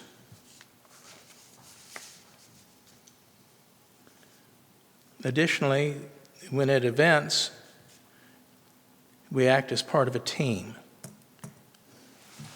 We engage with the team and represent the council as you would expect a professional organization to be represented. We show one face. We don't try to sabotage other members of the council, and you should always be respectful of them. Remember, and I think this is really important for everybody here, you don't own your district. It's not my district. You are a city council representative. You represent the city. You can and may engage with residents outside of your district, but the respectful thing to do is to let others know what is happening when appropriate. You should always be a business advocate for the city. It is part of your elected responsibility. You should help any business looking to locate in Farmers Branch and be an advisor or a consultant to them. You should also enlist others to help with recruitment of business. It is not against the charter for us to talk to companies looking to locate in our city. And then I think we also need to make sure that we're mindful that the press or media is not your friend. So don't make comments you're not fully informed on or about items you are not fully informed on. Refer those questions to the city communications director or city manager. Don't use the media to demean other representatives. Now, one thing that particularly struck me was from time to time, and it's on the rarest of occasions, the city manager needs to confer with the mayor regarding issues. Usually those issues are of personnel matters that might involve a department head or director or higher. And he sometimes has the need to do this before coming to the council. But he has to have the ability to have discussion with the elected head of the city. And to hamstring him from doing that is a huge mistake. So this may sound very hard and terse, but this is all real stuff that has happened.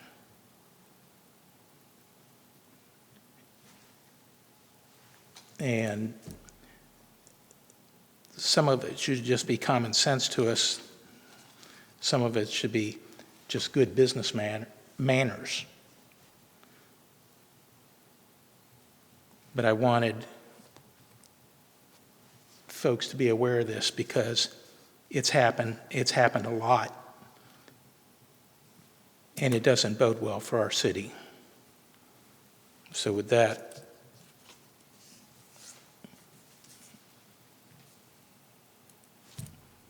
you can digest that as you will. Questions, comments? Councilman Neal?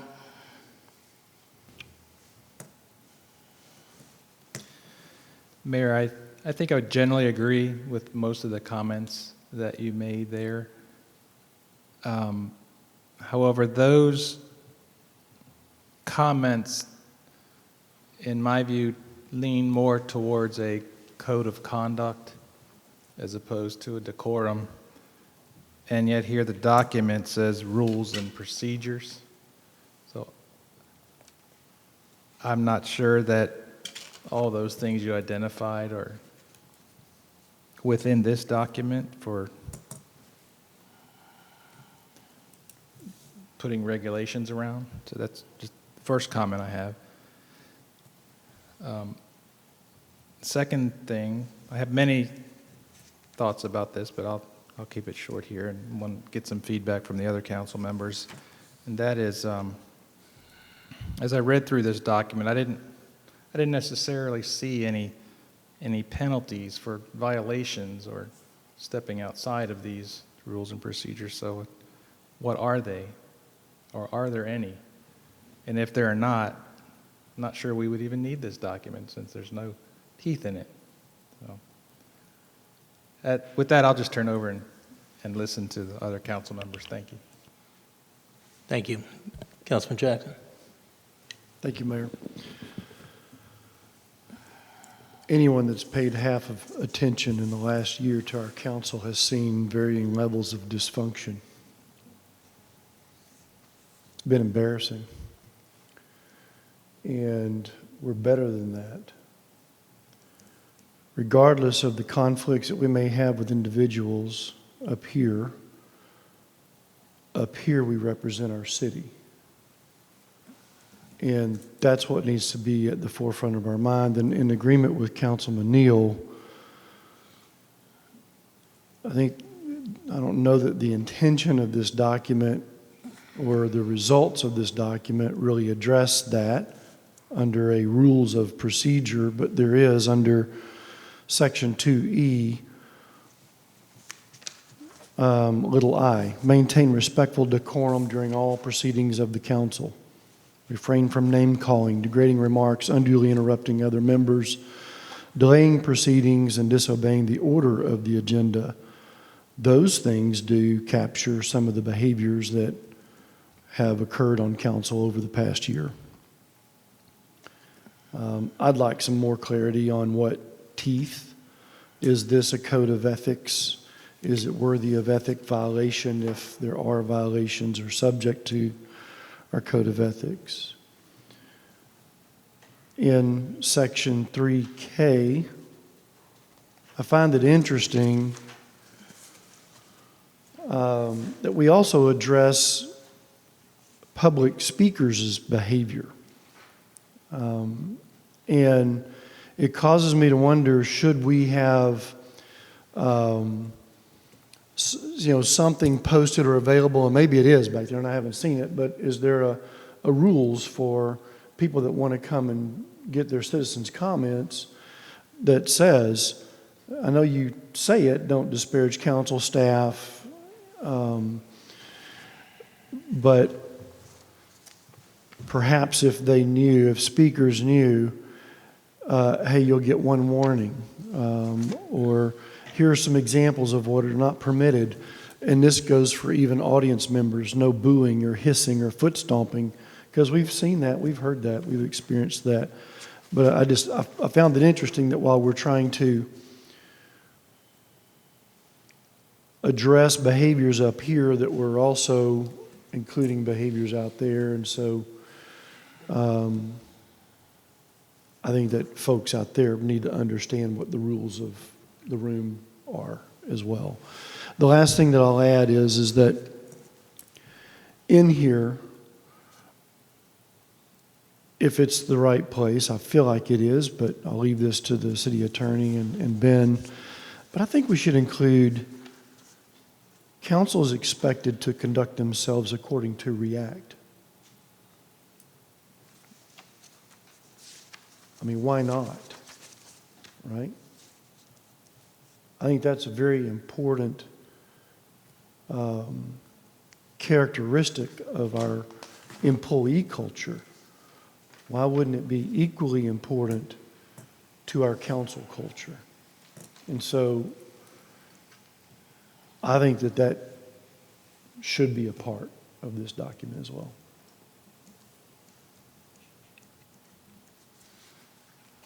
Councilman Roman?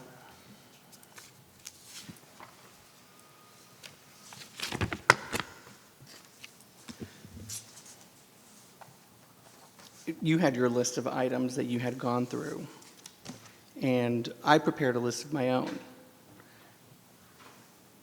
Because I think some of the things that you're describing that have occurred are reactions to an attack that you initiated. And I don't know if you realize that these are the things that you're doing, or you're doing intentionally or not. And so I've prepared sort of a list of some very specific examples that I would hope maybe give you some enlightenment of some of the things that I have found to be sort of, whether intentional or not, sort of attacks on me that I've felt that I've had to respond to, because one of the things that I've learned through my parents and the things that they've instilled in me is that I will not be in a position where I will ever accept abuse from anybody. And particularly given my role as an elected official, I don't feel that accepting abuse from anybody on the council is something that my residents expect to see. Because if I can't stand up for myself, I don't know how they expect for me to stand up for them. You know, I think one of the things, and I hope that we can agree on this, is that part of the mayor's role is to ensure equal and fair treatment of all the council members. Now, we had the Blooming Bluegrass event where of those members of the city council who attended, I was one of them, yet I was excluded from participating in the going on the stage with everybody else and taking a picture and welcoming everybody. One of the other things is that me serving as mayor pro tem, I am second in ranking after you. And there was a mayor's event that happened in Grapevine that you didn't invite me to. And in fact, you took the deputy mayor pro tem. I didn't think that that was following the procedures that we as a council hold ourselves to in terms of the ranking order. One of the other things is that as mayor pro tem, when you can't fulfill your duties, I'm next in line to do so. Yet I later learned that at the 4th of July event, when you were unable to attend, and I'm not sure what the circumstances were, but you weren't able to attend, that you called Jeff Brady and told him, quote, "Don't let Omar speak," at the 4th of July event. We also had all agreed to tell each other when using city resources or meeting with someone in our district about matters relating to our district. But you did not inform me that there was a meeting with Firehouse Theater that you had requested in November. You eventually told me about it, but at that time, I had already found out that there was a meeting taking place. And not only was Firehouse Theater in my district, but the discussion was intended to be about the strip center right next to the theater, which is also my district. You also met with the property owner on Valley View and 35 regarding your efforts to bring Rosa's Cafe to the area because it's your favorite restaurant. And again, that was in my district. Also, when the opportunity came to read the Hispanic Heritage Month proclamation, you also didn't call me up. I had to prompt you to allow me to participate in the middle of someone having some sort of attack in the back. And when I compare the way you treat me to other council members, the behavior that you demonstrate to others is very different. You usually call them up at the appropriate time, or you'll go up there together. And then during the joint council meeting and school board meeting, I was remote, so I had headphones in, and I could hear very clearly someone asking you to thank me for working to bring the school board and the city council together. And your response was that you wafted them away and said, "We'll deal with that later," but that later never came. One of the other things that I sort of have noticed is it seems like sometimes you want to impose a certain standard on others, but maybe not hold that same standard to yourself. And some of the instances where I've noticed this is, for instance, you mentioned it just now, and you were demanding respect from everyone around you. But during the budget cycle, you had told residents that there were 3 council members who were making bad decisions for our city. And I think it's okay for people to have different opinions, but that doesn't make them bad. That characterization is what struck me. You had also spread misinformation about what the intent of the 10-cent discussion was about. You said we were attempting to close facilities to get to 10 cents, but when I asked for the item, I clearly stated that the 10-cent discussion was purely an exercise to help us and the public understand the difficulty in achieving any significant tax reduction. And you knew that that was the intended item because that's what I had asked for and directed it to you. You had also gone around and told people that I was, quote, voting against you and against things. I was voting against and for things that were contrary to what you wanted because I didn't like you, which is not true. Among the copious amounts of research and study that I devote to the items that come before us, I've told you this before, that you're just not part of that consideration. You had also told residents during the most recent election that it's dangerous for Tina to be elected. You also said some awful things about some members of the council in an email to someone who wanted to bring a gambling sport to our city. You had also submitted an open records request for information between me and some specific individuals, and Tina and the same individuals. What was interesting is that you had requested communication between my husband and I, but did not request communication between Tina and her husband, as if to suggest that a marriage between a man and a woman deserves more protection under the law than the marriage between a same-sex couple. This was right before you appeared to disallow the Pride Proclamation, and when it seemingly didn't work, you appeared to try to circumvent the order of the agenda to prevent the proclamation from being read. And then when it was time to read the proclamation, you didn't get up I had to get up and read it myself. You had also said that we shouldn't be involved in employee matters or give direction to them.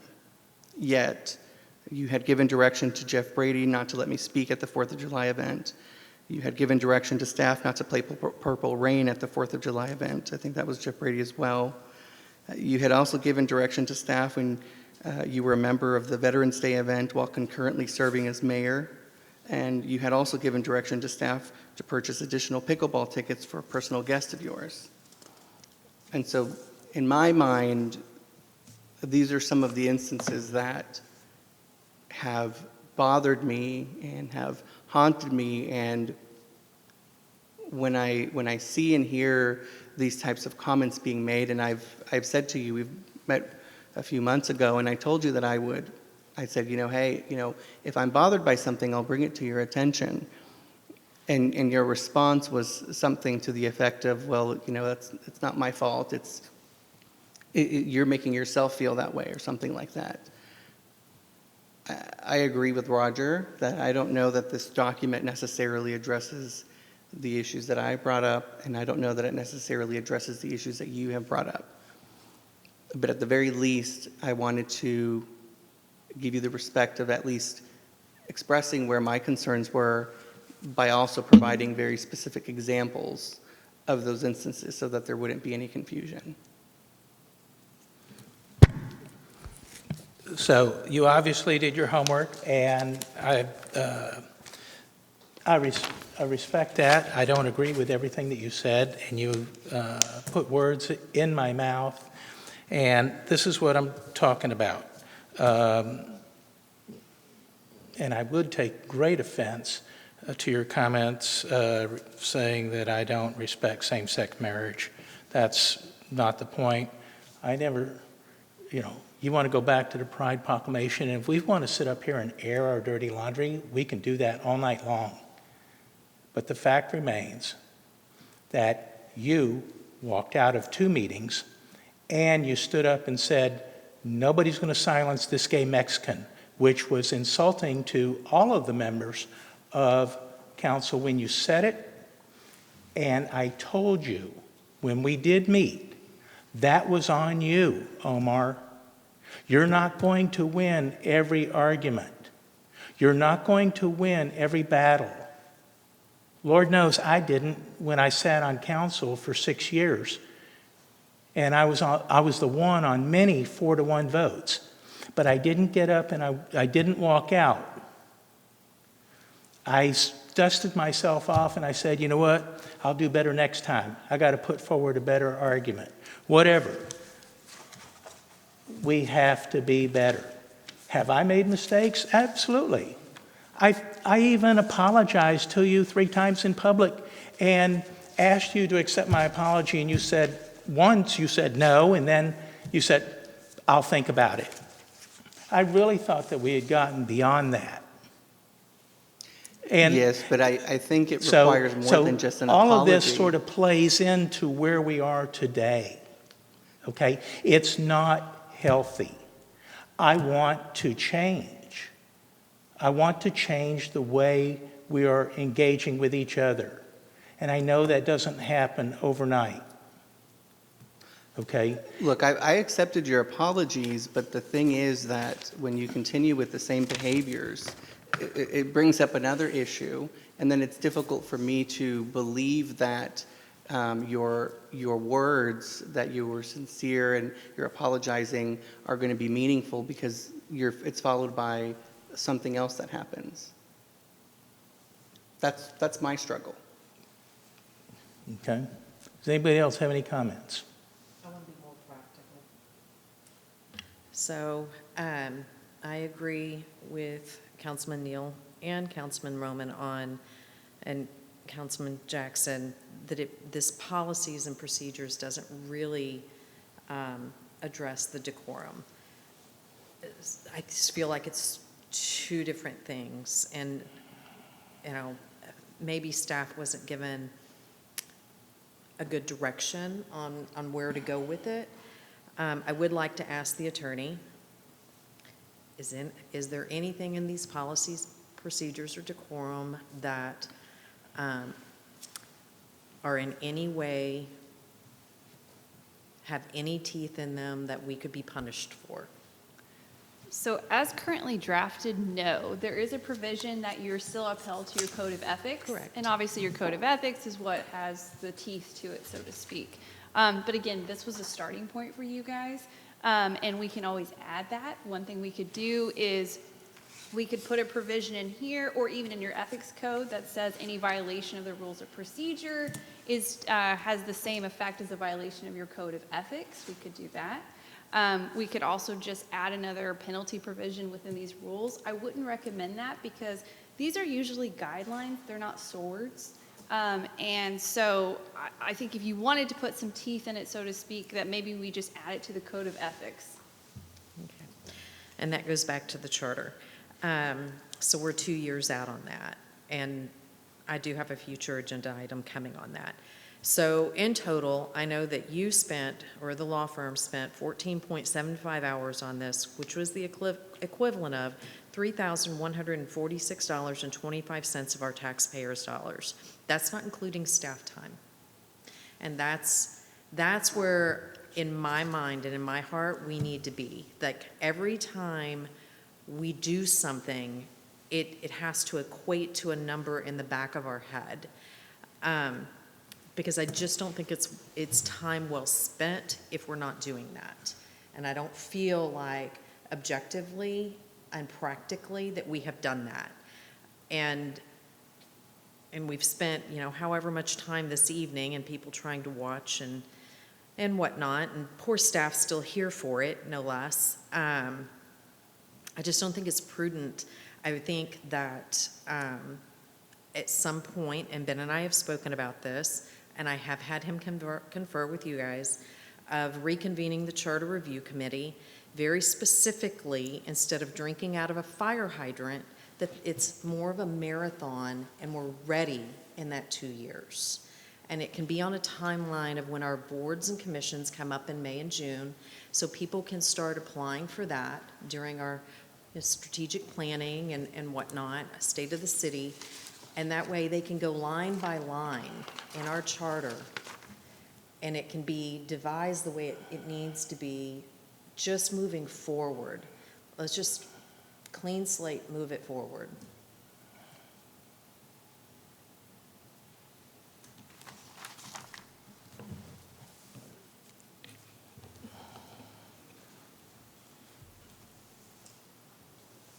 This policy or these procedures, it's good to have.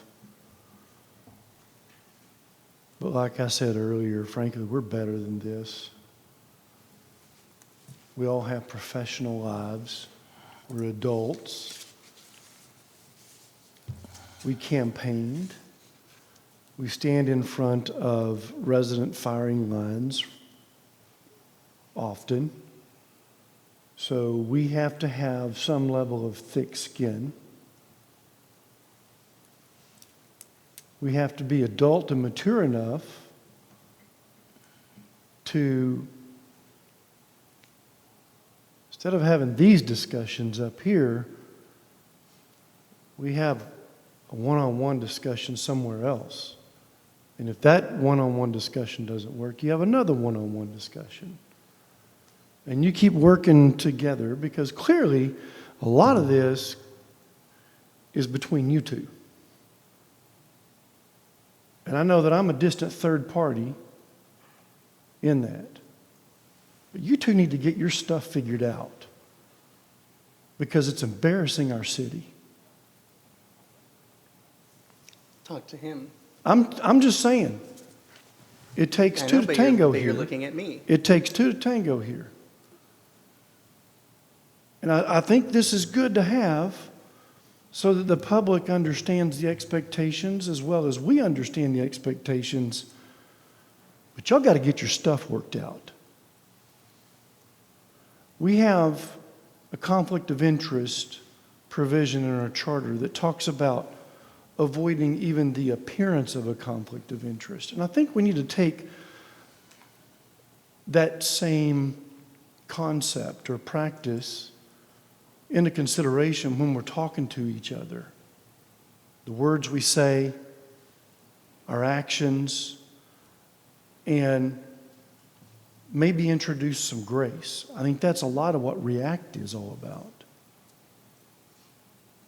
You can't implement REACT without there being some grace in there. So I'm going to ask you two to find some grace, figure this out, and fix it, and we can follow up on the policy and procedure because it's just good and healthy for us as a council. But I'm in favor of the clean slate. And clean slate requires forgiveness.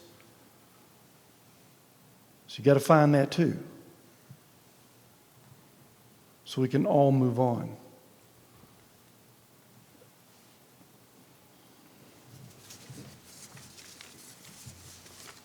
Anybody else have any comments on this? Thank you, Councilman Jackson. Very well said. All right. Next up is item C15, discuss and review, C16, receive an update from the mayor and council members regarding board liaison information from outside organizations and other meetings attended.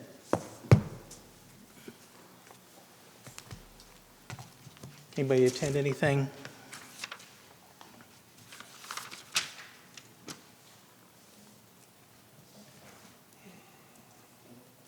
Oh, yeah, but it's been a long night. Ditto. Ditto. All right, so. Well, I do want to add one thing. I attended the MetroCrest Services Empower Gala. I won't go through, we know the incredible amount of service that they provide, not only families in Farmers Branch, but families throughout the MetroCrest area. But I just wanted to give a quick recap of the gala. They had 450 folks in attendance. They raised over $180,000 for that evening. So it was an incredible boon to what they're able to provide. And that's, again, it's been a long night. I won't get into the numbers, the specific numbers of what they've done over the last month or year, but just wanted to share that. Okay. I will report that I met with Tom Cusick a couple of times and toured his property behind the old Edward Jones property and the 3 duplexes that he owns to just get a better idea of what the proposed development will look like with the new renderings that I saw. We had ribbon cuttings at Engineering Excellence and Orcadra Marketing, so attended those. And we had cornerstone placement ceremony at Venue 1842 with the Masons from the John Smith Lodge right over here in front of City Hall. I did attend the Firehouse Theater Gala, and I'm glad that I did. And Roger Neal, Councilman Neal, was with me, and I appreciate the fact that Councilman Reed showed up after the MetroCrest Services event. I thought it was a really good night. They raised over $120,000 that night for the Firehouse Theater, and that was pretty impressive. I had a meeting with Simon Lee, who's with the Taiwanese Chamber of Commerce, which happens to be located in Farmers Branch over at 635 in the Tollway.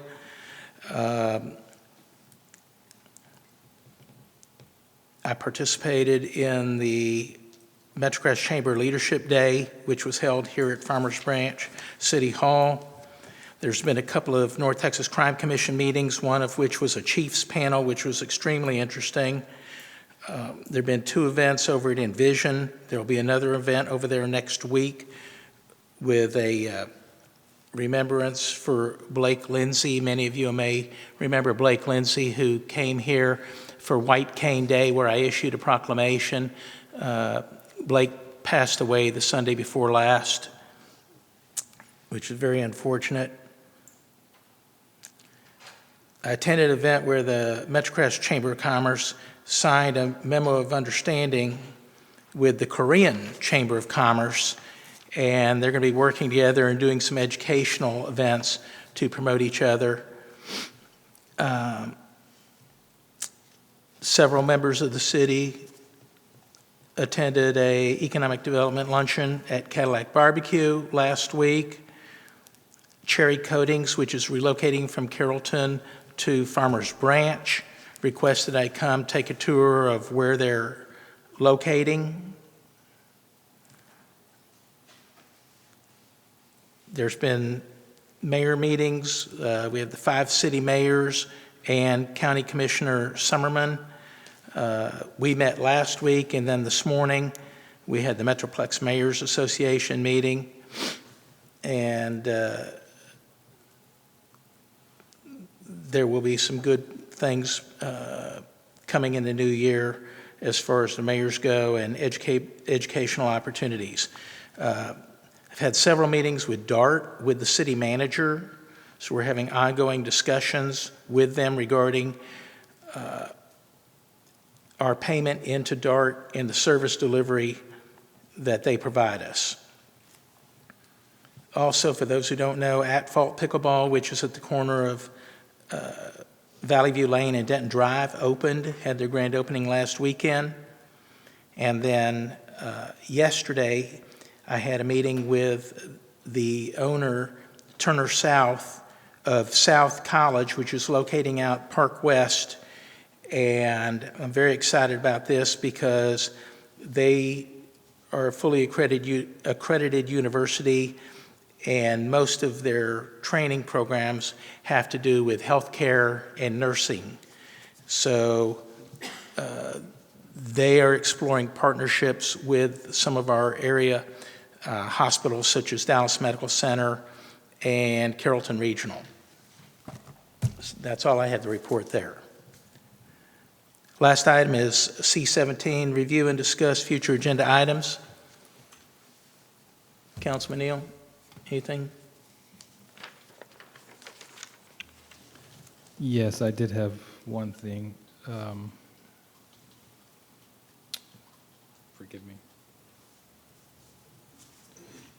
You could just come back to me if you like. Sure. Councilman Jackson. None at this time, Mayor, thank you. Councilman Roman. Yes, I wanted to request an executive session to get an update on the developer conversations for the spot at Myra. And that's all I got. And then we have some motions from executive session.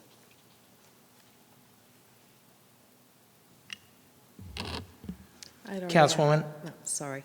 I'd already asked Ben, but I'd like an update on all the proposed multifamily developments, basically timelines, when they're going to start, when they're going to finish. That on the interactive map, you can see that there are different developments that should be going on. I would like an update on when they're going to start and when they're going to end, and that can just be a memo update. I'd also like to further the conversation on reconvening the Charter Review Committee, making it a monthly, starting in June when the other boards do. Possibly on Wednesday evenings, so the attorneys are already here and they can just stay once a month. So they can manage to get through our entire charter and then it be ready in 2 years, which at that point it would be less than 18 months. Yeah. Councilman Reed? Yeah, just to go back what I had mentioned earlier is we'll have a conversation regarding the process for cities divestiture of city-owned land, pricing, purchase process, all that. To clarify on that one, are we talking about the residential lots we're holding? Yes. Okay, the incentives and processes for unloading those? Okay. Right, and any other non-residential, commercial as well. Mayor, I'm sorry, I did have one more that Ben and I had spoken about. I know, I Pull see the smiles microphone at me. towards you, please. Short-term rentals. Okay, we're working on that. Yeah. Councilman Neal? Yeah, I don't have anything new, but I do want to talk about a couple of items that are on that current list there. It's listed council items under review, one of which was I'd requested a study session, or at least an update on the water meter project in Oakbrook. And I know that I did get some rather detailed information from Jaworia and Ben regarding that project, but I'd like to have it presented to the full council, as the council's going to need to review and vote how to move forward on this project. Absolutely. We have that coming in January. It's coming. Okay, because I just see on the document, it says November 24 reviewed, so. Absolutely. So, We'll update that. Okay, so that'll be coming in January. And similar things for the, I'd requested it, that we consider having an additional hazardous waste pickup. Do you have that lined up to come before us in January or February, or what's the? Let me get you that information, and we'll Okay. get back to you on that. Thank you. That's all I have, Mayor. Thank you. We did have some action out of executive session.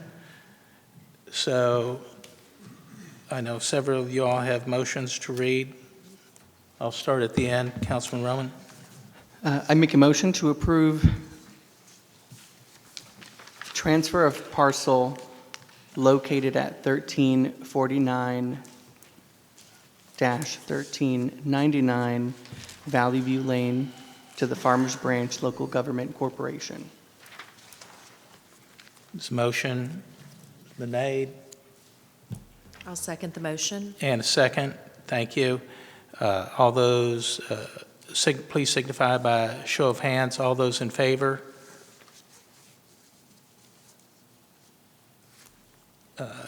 Four. All against? One against. Motion passes. Who else has a motion? Okay. I make a motion to authorize the city manager to negotiate and execute the necessary purchase and sale agreements to sell Lot 9, Block C, Farmers Dell, located at 12918 Harrisburg Circle, for a purchase price of $195,000 in conformance with the city's Renaissance program. I'll second. Thank you. A motion and a second. If you would, please, show of hands. All in favor? Motion passes unanimously. Thank you.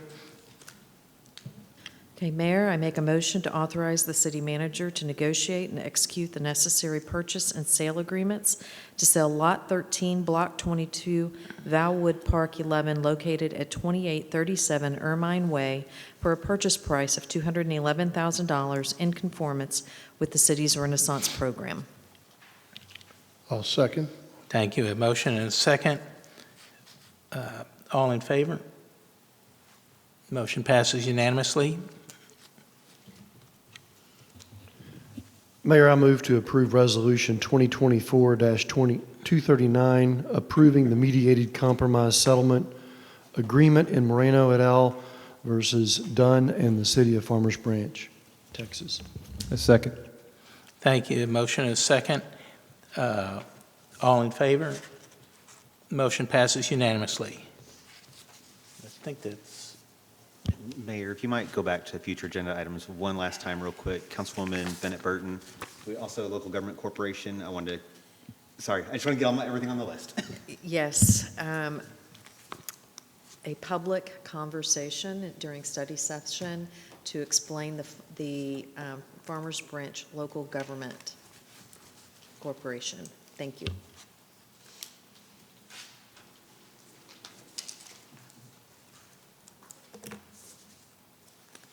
Got it? Okay. Thank you. That concludes all of our business for this evening. Thank you all for bearing with us. I'd like to wish everybody Merry Christmas, Happy New Year, Happy Holidays, and we will see you in the new year. Thank you.